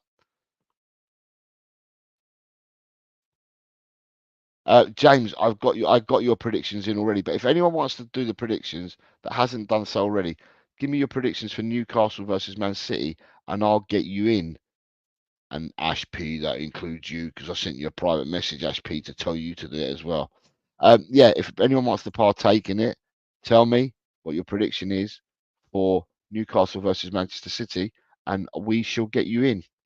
These are for the people that haven't already taken part. If you don't want to take part, just tell me you don't, and I can just take them off screen. But if you do want to take part, I'm happy to take your scores. James Love Spurs says, I nearly forgot our predictions this week as I'm away. Just woke up this morning remembering that I haven't done them. You have done them, James, because I put yours in and I've messaged you back because you left them on yesterday's stream. So you have done them, and I messaged you back to let you know and to thank you for putting them in. So you're in, James. You're in. I've had 1, 2, 3, 4, 5, 6, 7. I've had 8 people leave them on the stream already. So all 8 people that have left them on the stream are all in. So we've got Chris Lonnie, Dragons D Nuts, Just a Harmless Potato, Chris Agambar, Ash P, Marcos Gomez if he's still here, Dekaru, Kate. If any of these people are still here and you want to take or you want to partake, just put Newcastle Manchester City score and I'll get you guys in. Lee says, effing Virgin Media, is there a worse customer service team anywhere in the world? I'm not sure. I'm not sure what I'm not with Virgin Media, Lee, so I wouldn't know. So what is it? Is it to do with your internet? Is it to do with your phone line? I'm not sure, mate, because I don't use Virgin Media. Look at that, Pete. Lee Smith has come in and thanked you straight away. I think, because I don't think he was here, unless he was listening in the background. But as soon as you've gifted it to him, he has appeared and he said thanks to you. And yet, I think you've seen it as well, because you're saying you are welcome, Lee. What does he say here? Yeah, Marcos, I've received yours. Sorry, Marcos. Yeah, I received yours and I've messaged you back. So where you've left your predictions, Marcos, I did message you back as well, sir. DDN is good doing the predict the football one. Fair enough, mate. Fair enough. How are you doing in that one? I might have a quick check in a second. Smithy says, Senor Garcia, I hope you're well this morning. I've had a few cheeky drinks, pumped to be back representing my city today. It better be a good game. Yeah, you've had a few, have you? Already? Or you mean last night, Smithy? Because if you've had a few already, it's only 10:30 in the morning. Bloody hell. You start early, son. You start early. Predict the football. Let's have a look on predict the football, because some of you guys play this predict the football. Let me see if I can get it up here. Share screen. Is that sharing? Right, where are you then? Trying to find where you are. So you're 17th, Dragon. You're 17th. You're above me by 9 positions and 5 points. It's interesting. This is I enjoy this one because this predict the Prem is kind of different, with the sense that it does goals for and against. And it's interesting because when you look at the top of the table, 3 people have got 47 points in Chris Peters, Ed M, and Kevin Clark. But Chris Peters has got a plus 17 goal difference, and the other 2 have got minus 16 and minus 19 respectively. You know, I down the bottom, I've got a minus 22, and I'm sitting in 26th, and I've got a 6 goal and 3 goal worse goal difference than people that are sitting second and third. It's just absolute madness. Dragon D's, but look at yours, mate. You've got minus 36 goal difference. It's madness, isn't it? You've got minus 36 goal difference. Who else you got? Kuba's got minus 43 goal difference. It's just brilliant. The reason why I love the game so much is because if you're so far out, then yeah. So let me just take this Man City thing off. Tigaro's here. Tigaro, if you want to jump on, mate, I'm going for another half an hour. You're cool. I did this show. If you just joined me, I did this show for you guys in Australia. Started it even earlier than usual, not realizing that you've had the grand final today. Let me just take that because no one's probably interested in doing this. Unless if you are, I'll bring it back up again. What have you got? I'm good on predict football. Destiny says, morning, senor. Good morning, Destiny. Destiny, you have just been gifted a channel membership, and you were gifted it by by Peter Kagayas. So you've just been gifted that. So if you want to thank Peter, Peter was in the chat. He's getting ready for work, but he just gifted it to you. So you were one of the 5 that he gifted. So if you want to thank him, then you can do. Tigara, as I said, is already here. Just a Hotspur. Oh, I missed one match day. You may have done. You may have done. Smithy says, this morning we're animals here in Oxford in all ways, Jose. Let's leave it at that. I will leave it at that. Chris Peters is smoking the goal difference. Just a harmless potato says he's 12 points behind Chris. So it's not over yet. Listen, with this league, honestly, and with predictions, it doesn't matter when you start. You can catch up so quickly. It's beyond belief. All you got to do is get some right. If you get some right, you catch up quick, because getting them right gets you 3 points. You know, and getting the correct, not getting the correct score, but getting the correct team to win scores you another point. So the points can be made up quite quickly in all the competitions that we play. Destiny says that he's only 7 points behind Chris. Lee says, have you got our predictions league handy? Let me see, because it's not me that puts them up there. I get Colin to do it for me, and it had gone. He'd taken it down because we share the back off the back, and he's taken it down. What did you want to know? I can tell you. I can tell you, but if you tell me which one it is that you want to know about, or what it is you want to know about, Lee, and I can tell you what position or whatever you want to know. Did you want to know about yourself, Lee? Because if you did, I can tell you. I just can't bring it up on screen. Then you've got Marcos is saying, muchas gracias, amigo. Father and Son Day today. I have my wallet ready. Without a doubt, he has the day planned. Yeah, that's what happens with kids, don't they? The kids plan, and they spend all our money. So you know exactly where I'm coming from, Marcos. Sai, when you're saying you missed a week and you're in the top 20, are you talking about the one I've just shown now? Because if you're talking about that one, then it's fair enough. You just wonder where okay, Lee, you currently sit in 18th place in the predictions league. You've got 41 points and you're sitting 18th. David Clark is top and on 55. So David Clark is 14 points ahead at the moment. But like I say to people, from first to last, you have 53 points separating from first to last.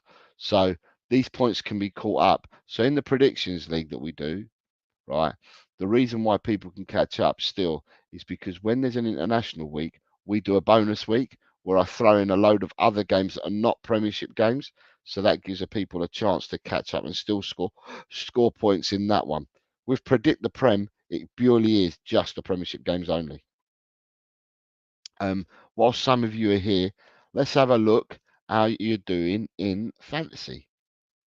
Let me bring up fantasy. Fantasy. If it comes up, I bring it up.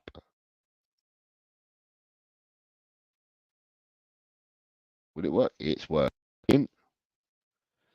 Right, because I'm just trying to see who's in the chat to see in comparison to where you are in the league.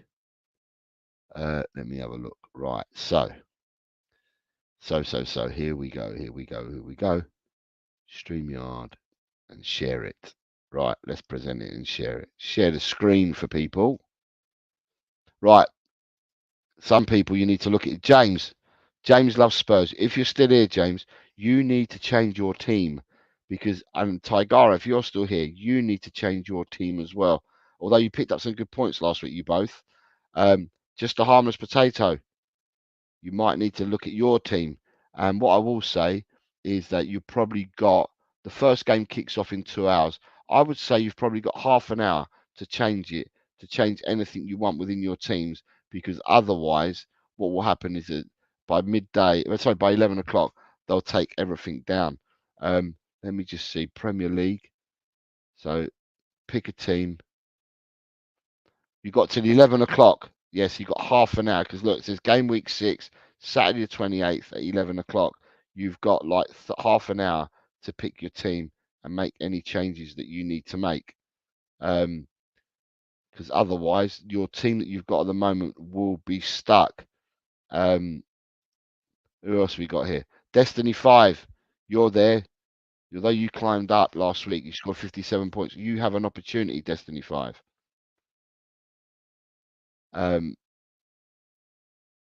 Bring you in, Taigaro. You have, Destiny 5. You still got time to change your lineup at the moment. Who else we got? Have we got anything? Well, so Taigaro's there. He got time as well. If he wants, in half an hour, and that's the league table. So if you want to change, although this is self-serving, so you should all know because you all receive emails from either Predict the Prem or Fantasy. It's up to you guys to actually change whenever you want. Mr. Brendan, how are you, sir? Hello, mate. Ty's fine. Okay. Mate, honestly, mate, if I was any happier, I'd need a twin just to contain it. What a day! I'm over the moon. Who won? I'm buzzing, mate. I'm buzzing. The mighty Brisbane Lions have taken out the AFL Premiership for 2024. So, absolutely pumped, mate. Pumped beyond all possible belief. It's like winning the Premier League, FA Cup, Carabao Cup, and the Champions League all in one day, mate. It's 21 years since I've had this feeling, and mate, like I said, mate, you'd need to punch the smile off my face. Fantastic. I didn't realise it was today. It's Chris Lonnie put it in the comment earlier to say that that's the reason that people may be away is because you had this big final today. So, mate, it's our Super Bowl. 100,000 people at the Melbourne Cricket Ground. Mate, what a day! I just honestly, I'm shaking. It's the first time you've won it in 21 years, you say? 21 years, mate. Yeah, we won three in a row back in 2001 to 2003, and yeah, mate, we had a bit like Tottenham. We had a bit of a break, and but you stick fat with your club, and mate, when days like this come along, I'll tell you what, it feels, mate, it feels so good. So yeah, don't lose hope, Spurs fans. Mate, we're coming. Might not be today, might not be tomorrow, but we're coming. So I mean, because I don't know enough about the game, and it's my naivety. Is it in the Aussie rules? Is it only one trophy you play for? Or is there more than one? Like here in football, obviously we got the league, but then you've got cup trophies as well. How many trophies do you play for a season out in Aussie rules? Just the one, mate. That's Just it. The one. So this is it. Okay, right. So that makes it even tougher because there's only one trophy that can be given out a season. It's just one. Correct, mate. Yeah, 20 teams all going for that one trophy. So yeah, I guess it makes it kind of special, but it would do. Yeah. How close in the last 20 years have you come close? Have you reached any finals and fallen at the last hurdle? Yeah, we lost the grand final last year by 4 points, which is less than a goal in AFL. So yeah, that was a heartbreaker. So again, you look at the flip side, and we were mid-table halfway through the year. We were actually 13th after 11 rounds. Fell into a bracket where we had to win all our finals to get to the grand final, and then we get to the grand final and we absolutely smashed the best team, the alleged best team in the competition. So yeah, because you've got Ben. Sorry, Ben Kaufman saying good morning to everyone. Good morning, Ben. I hope you're well. Just Farmer Spectator says they've done me badly. Every player I pick gets injured or sold. Had to spend points to make transfers. All hope is lost. If you use your free chip, you can make as many transfers as you want without getting docked any points. Dragon D's Nuts says the game was over by half time. To you, Taigaro. Correct. Mate, yeah, over by half time. 48 points at half time, 73 points at half time, at three-quarter time. Game was gone, mate. We were the better team. And then Lee Whisker says, congrats. When we won the league after 30 years, without it felt amazing because obviously Lee supports Liverpool. So yeah, but the thing is, over here though, Lee, right, what I'm going to say is over here, we've got an opportunity, or every club has an opportunity to enter at least 3 competitions. At least. So you're always going to be, if you're not in Europe, you're always going to be in the league, the Carabao and the FA Cup. For some of the teams lower down in the ladder, if you like, so the non-league clubs, they get an opportunity of winning 3 trophies as well. Sorry, they get an opportunity of winning 3 because they're not in the Carabao Cup, but they're in the FA Vars as well as the FA Cup and the league. So the fact that, you know, clubs in club football, you get the opportunity to win at least, or to win a trophy, one of three. In the game in Australia, you only get one trophy. 20 teams compete for one trophy, and only can be one winner with that shiny cup at the end of it. So yeah, you must be. You're going to ride the crest of a wave, aren't you now, Taigara, for a while? Oh, mate, I'm honestly, I'll be floating on thin air for the next, you know, probably 3 or 4 weeks. Depending what happens on Sunday, that might bring me down a bit. But no, mate, I'm pumped. Honestly, it is absence makes the heart grow fonder, as we all, as Spurs supporters, know, and that's why we hurt so much, because it has been so long. Absence, mate. But I'll tell you, mate, from what I've experienced today, mate, I'm going to support and love and hope and dream as much as I can for us to get our trophy, because again, I love this feeling. What a feeling it is. It's amazing, honestly. You know, I'm sure there's a lot of people out there in the community who support other sports, and my sort of suggestion to you is, yeah, do that. Yeah. You know, don't heap all your eggs into one basket. You know, follow another sport. Follow your NFL. Follow AFL. Brisbane Lions, by the way. If you're going to support the AFL, Brisbane Lions. That's all you can support. But yeah, just spread the load, because I'll tell you what, it feels good when your team wins. So yeah, I guess that's my one takeaway. So the thing is, so how does I mean, it's been a long time, Taigara. You said it's 20 years, hasn't it? So how does the feeling compare now to what it did 20 years ago? Do you think your feelings were taken for granted all that time ago because you'd had 1-3 on the trot? How did it compare now?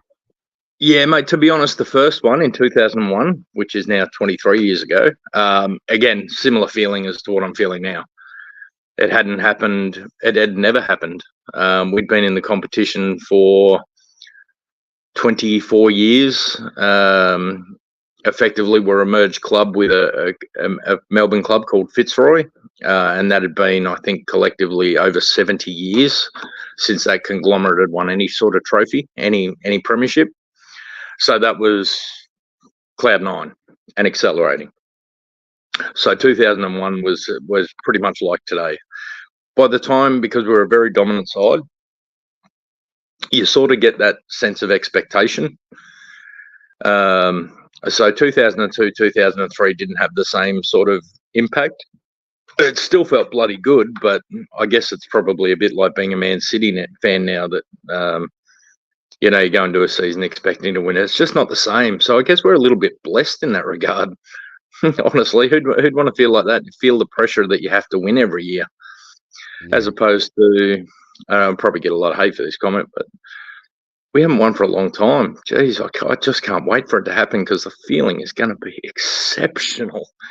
It's going to be. I've never taken drugs or anything apart from my alcohol, and that's a different story. And I'll be having plenty of that tonight. But it does. It feels like a drug. It's the endorphins, the adrenaline. It's just everything. It feels amazing. Oh, I wish everyone gets to experience that, and I hope we as Tottenham fans get to experience it real soon. Whether it be Europa, Carabao, FA, it's not going to be the Premier League this year. You know, that's my negative hat on. But yeah, I'll tell you what, buy the ticket, take the ride.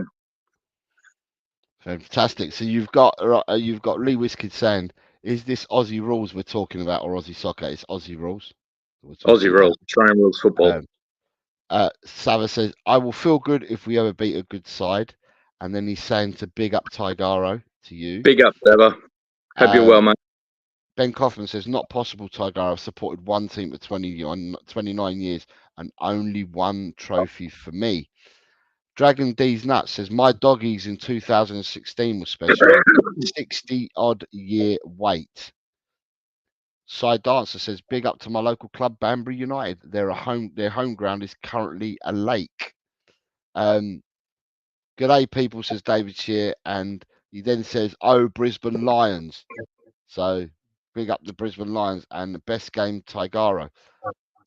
We have Eugene here. Good morning, Eugene. How are you? Sorry, good afternoon, early evening to you, Eugene. How are you, sir? I'm doing well, doing well. Can you guys hear me?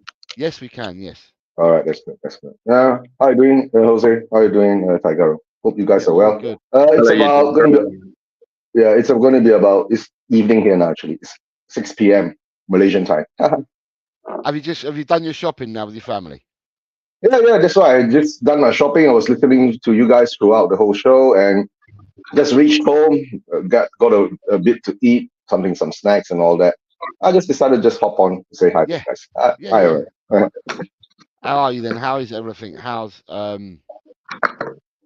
life? How is everything football wise for you, Eugene?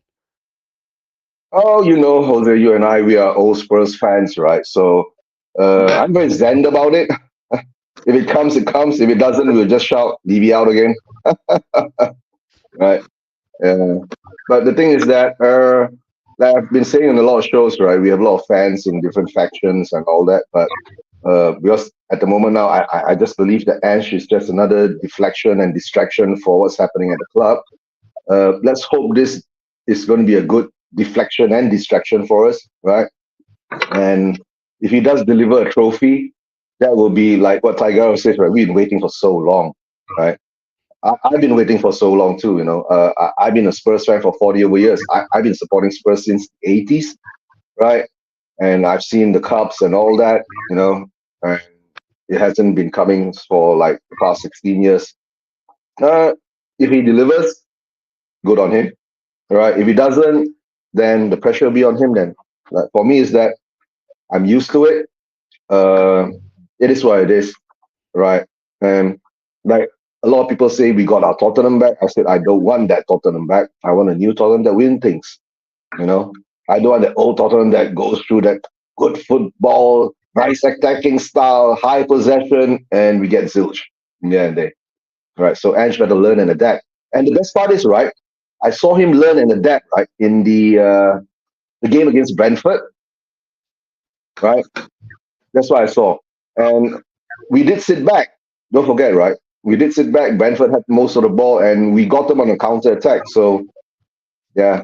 So let's see whether he plays. I mean, I don't want to go into the Karabakh game, because the Karabakh game I didn't quite watch it because it was like something. If it started at 3 a.m., I would have watched it, you know. But you know, it was delayed, right, due to the traffic congestion and all that. And of course, the coach arrived late, and the players didn't get enough trade. I mean, the Karabakh manager was complaining that, you know, they didn't get enough time to acclimatize to the stadium and all that, and we beat them with 10 men. That's a kudos, you know. I haven't seen Spurs beat a team with 10 men in a very long time. Come to think about it, right, Jose? In all honesty, Eugene, I haven't seen. Well, I don't recall in all my time watching football. And it doesn't matter about Tottenham now. It can be any team now. I don't recall the last time I saw a team play with 10 men for 88 minutes, because he got sent off in the seventh minute and there was 95 minutes of play. So 88 minutes of football with 10 men. I don't know, and I can't recall many teams winning games from having 10 men for that long. But we'll call it as it is. For me, I enjoyed the game thoroughly the other night. Obviously, the victory makes it even sweeter, but it was an open kind of game. It was attack and attack and attack. And to me, people may think differently, but to me, I felt that he made tactical changes, because as soon as the player had been sent off, he then took Bergvall off and put a doggy on, but still left a two-man midfield and three attackers, and therefore the two midfielders have got to get heavy praise. So Papsar and Bissouma, they were they were outnumbered in midfield by the Karabakh team. And then after, when we got to half time and we were 1-0 up, he then realised, you know, maybe we need another body in midfield, and we take off Brennan Johnson, and he brought Kulu on. And I think the substitutions worked, in the sense that he did adapt and he worked the substitutions. It was a tough game. But, you know, at the end of the day, I can see some people's comments coming in, and I'm just like, yeah, I know, and I understand. So I'm only talking by game, but as Eugene has already alluded to, he made tweaks against Brentford as well. So to me, he is changing stuff up, so to speak. just want to just say we've got Eva Man is saying Hey, big up you, Eva. Yeah, she's from Hong Kong. Yeah, she's a first friend from Hong Kong. A regular of one of my regular supporters on my channel. Yeah, Fantastic. big up Eva. Hope you're Nice- doing well. Now, nice to to have you. tell the truth, right, Jose, that game, right, if Karabakh was like 10 or 20% more clinical, we would have to chase it. I mean, it wouldn't have been it wouldn't look so glossy that we won 3-0. You know what I'm saying? It would look a bit more competitive. But don't forget, guys, they missed a penalty. And they missed what? They missed how many sitters did they miss? So, yeah, I'll still take the win, right? It's good to have luck on our side once in a while. You get what I'm saying? So, yeah, I'll say we were lucky. We took our chances. We won. We got 3 points. Yep, it's on the board. That's all. Right. And now we move on. Yeah, we have to move on. Sava, this is Sava to you, Eugene. I saw a video of Eugene in the fans forum. He was swearing at Levy. Swearing at Levy. And to tell you guys, right? Tomorrow, right? I'm going to an Ames. You know Ames, right? One of the partnerships that we have, right? And they are launching the Tottenham Hotspur and Ames partnership, right, in Malaysia. Yeah. Yeah, so I'll be going for that, and yeah, and let's hope Daniel Levy isn't there. You never know, you know. You never know. Because they're having it in a quite prestigious ballroom and all that, you know. So let's see what happens there. So can I say, Romanshu, good morning, Romanshu, or good evening, good afternoon. How are you, Romanshu? Hi guys. Firstly, am I audible? Yes, you are. Yeah, I can hear you perfectly clear. Hi Jose. Hi. This is the first time I'm coming in your channel. Really lovely. Well, you've been a member. You've been a member for a long time, and as I said, the membership I do them quite frequently. If it's not every week, it's every other Saturday that I do it. So I'm doing them quite frequently. So what did you want to talk about? What have you got to say, Romanshu? And you have come on. I've only got 5 minutes left because I'm only doing it till 11 o'clock this morning. So, but what have you got to say, mate? Okay, so most important things and the most important concern that I have right now is the other day against Karabakh, Sony was not able to even beat the Karabakh fullbacks, and it was really a matter of concern for me because he's not really fitting into the system. I would have been happy if he would have just made sure that he makes 2 or 3 take-ons, but he was terrible against Karabakh. So I don't know what is the future with him. So is it just one game that concerns you, Romanshu, or more than one game? I saw against Brentford, and made some tactical tweaks where we could have used Sony's attributes even better. But in that touchline winger role, I think it is a big concern, and I don't think, and it is this time, I think we should be accepting that Sony is not good fit into the system. I respect Sony and I respect everything that he has done for the club, but I'm really disappointed with Sony because that Karabakh game was the final nail in the coffin for me. So you've not been impressed with Sonny for a while, then? Is that what you're saying? I was impressed with him in that Brentford game just because Ange made that tactical tweaks and he made changes where Sony was thriving, and the Yes. Everton game where he scored 2 goals. And other than that, I don't think I've been impressed with him this season. Okay, so you're talking about the season. Okay, so because I wanted to see how, because when you were saying between the Brentford game and then this game, well, they were just one game apart each. So then you're now talking at Everton. So you're talking about the season. You've not been impressed with Sonny this season, is what you're saying. What I'm saying is about the role. Suppose if Madison is not playing and Sony is playing as a touchline winger, then it is a matter of concern. If Madison is playing and Madison can operate in those wide areas and Son could operate in the middle areas, then he could have a good game. But purely as a touchline winger and playing as a wide winger, I don't think he is that good. Okay, because to me, I mean, I don't know what Eugene and Tigaro think, but Sonny's not a winger. Never has been a winger. He's an inside forward. So at the end of the day, the tweaking that Ange has done or needs to do or whatever is obviously play him more inside and don't play him as a winger. For what I feel about Sonny is, right, guys, I'm Asian, you know, I'm from that part of the world, and Tagaro is Australian, he's Asian too now. Right. And I love Sonny, but what I've been seeing, right, I think it's time to actually let him go, right? It's not to say that, I mean, based on his performance and all that, we know age has caught up with him. That's number one. Number two is that he's lost Harry Kane.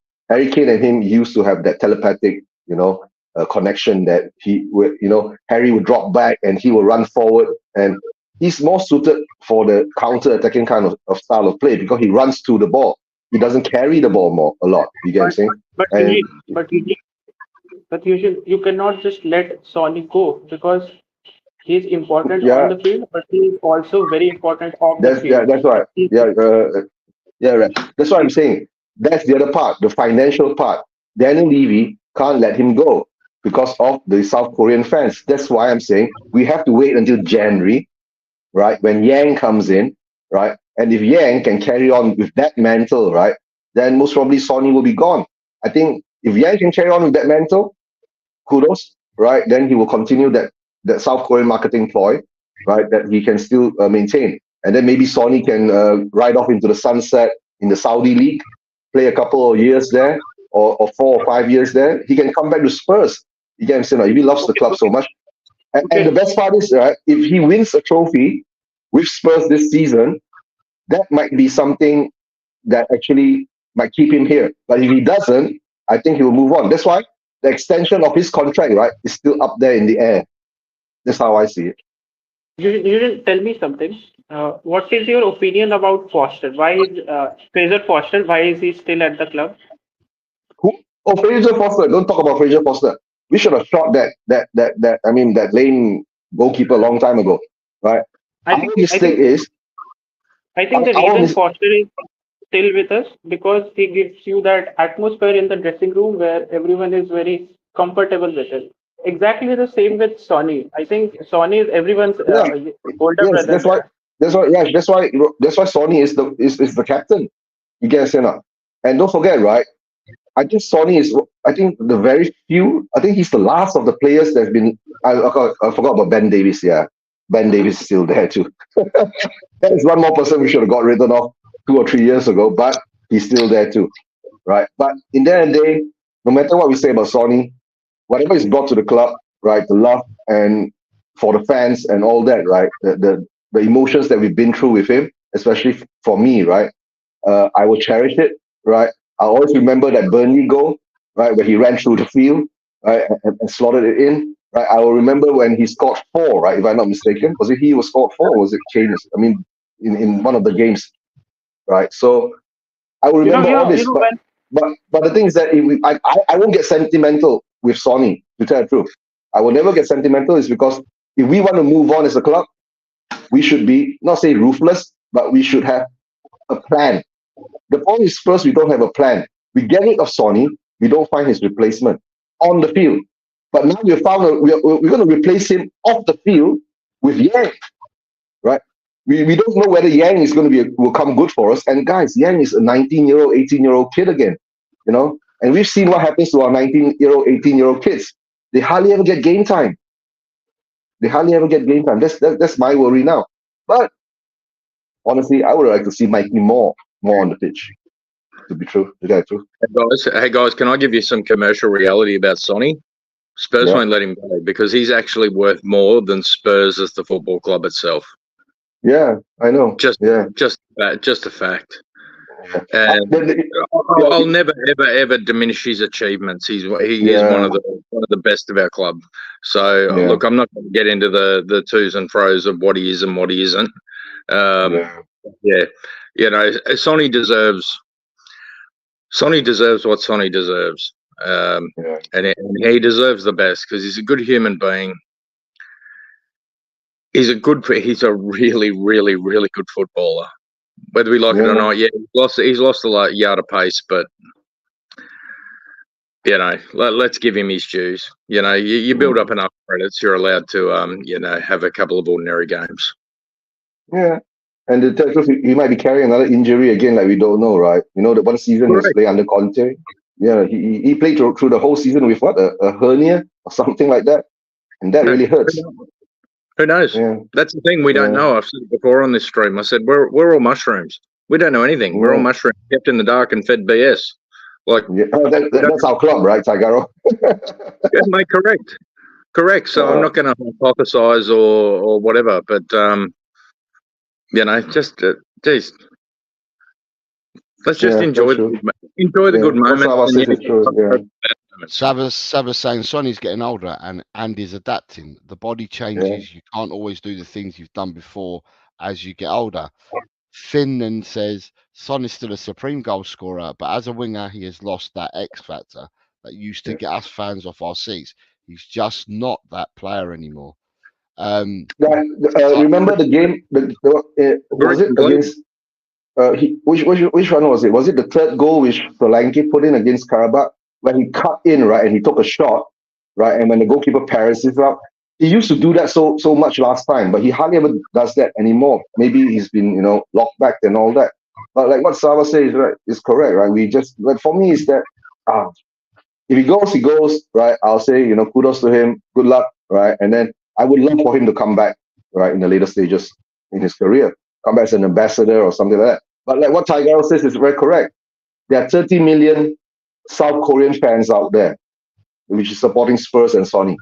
Imagine one jersey, you X that by 30 million, how much is that? There's a lot of money. Not only the South Korean fans, you look at the Japanese fans, the Asian fans. You're talking about the Asian fans? Yeah.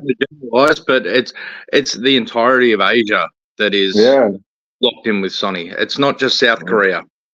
Yeah, South Korea is just 30 million. Imagine the rest of Asia, you add up together, even say you can get 40 to 50 million, right? That's a lot of fans. God, mate, if you're talking 50 million, I think you're underselling it. I'm thinking you're up in the hundreds of millions of dollars, like literally 200, 300 mil. Yeah, that's what he generates in income for the club. But Tigar, if you've got 30 million followers or 30 million supporters and a top now costs £120, you times that 30 million by £120 if it's a top that we're talking about. You're talking about stratospheric amount of numbers. Money. Correct. It's ridiculous, and that's why Sony will be extended. Whether it's next week after that, he'll be extended. He'll become like Ledley King. He'll be an ambassador for the club forever. He'll never leave. And one thing I like about Sony is that, right? Remember, there was one interview and asking whether he's a legend. He said, "No, I haven't won anything yet. If I win something, then I'll consider myself a legend." And the previous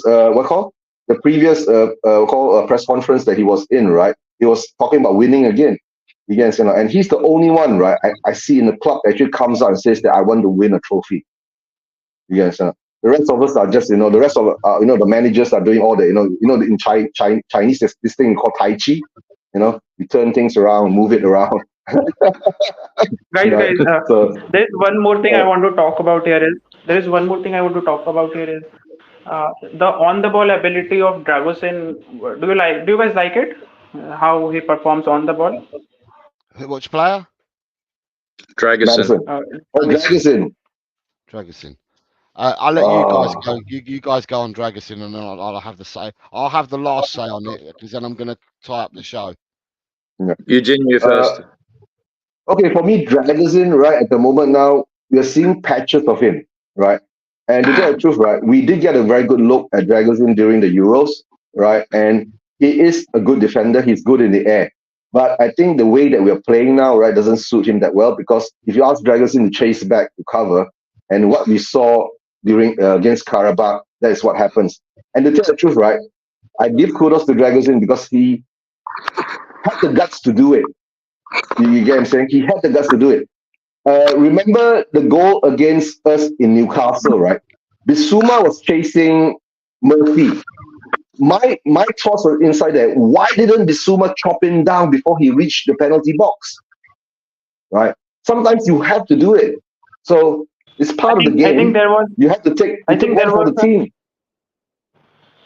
I think there was a lapse of concentration there, and I also think if BTV played that game and if BTV was in that position against Newcastle, if BTV was in that position, Van de Ven was in that position, we wouldn't have conceded and we would have won that game. Okay, so VDV, I know. But you understand, VDV wasn't there. So the only person chasing after him was Bissouma at the time. So it is what it is.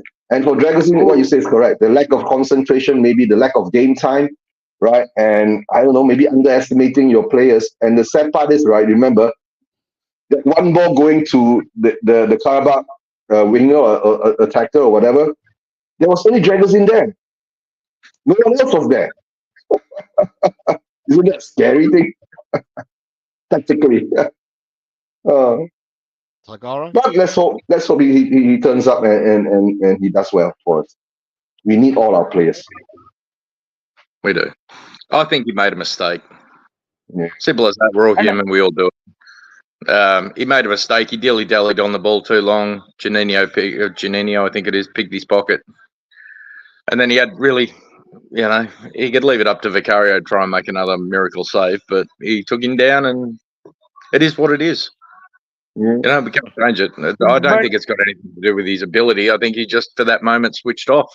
A bit like our other centre-back, Mr. Magoo, Christian Romero, who just has these senior moments like twice a game where he just wanders off into no man's land and leaves his man completely exposed. Like, he's cost us 4 goals this year.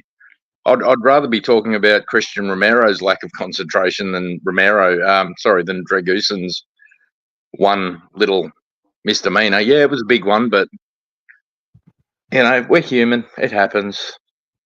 But, I think Romero's far more culpable for our losses this year than Dragusin is for that little moment against what is a poor club. They should have done much better, given what we gave them. Yeah, that's true. Yeah, they taken their chances. My opinion on it is, I saw the clip from a wider angle, and there Dragusin had no fullback to pass to.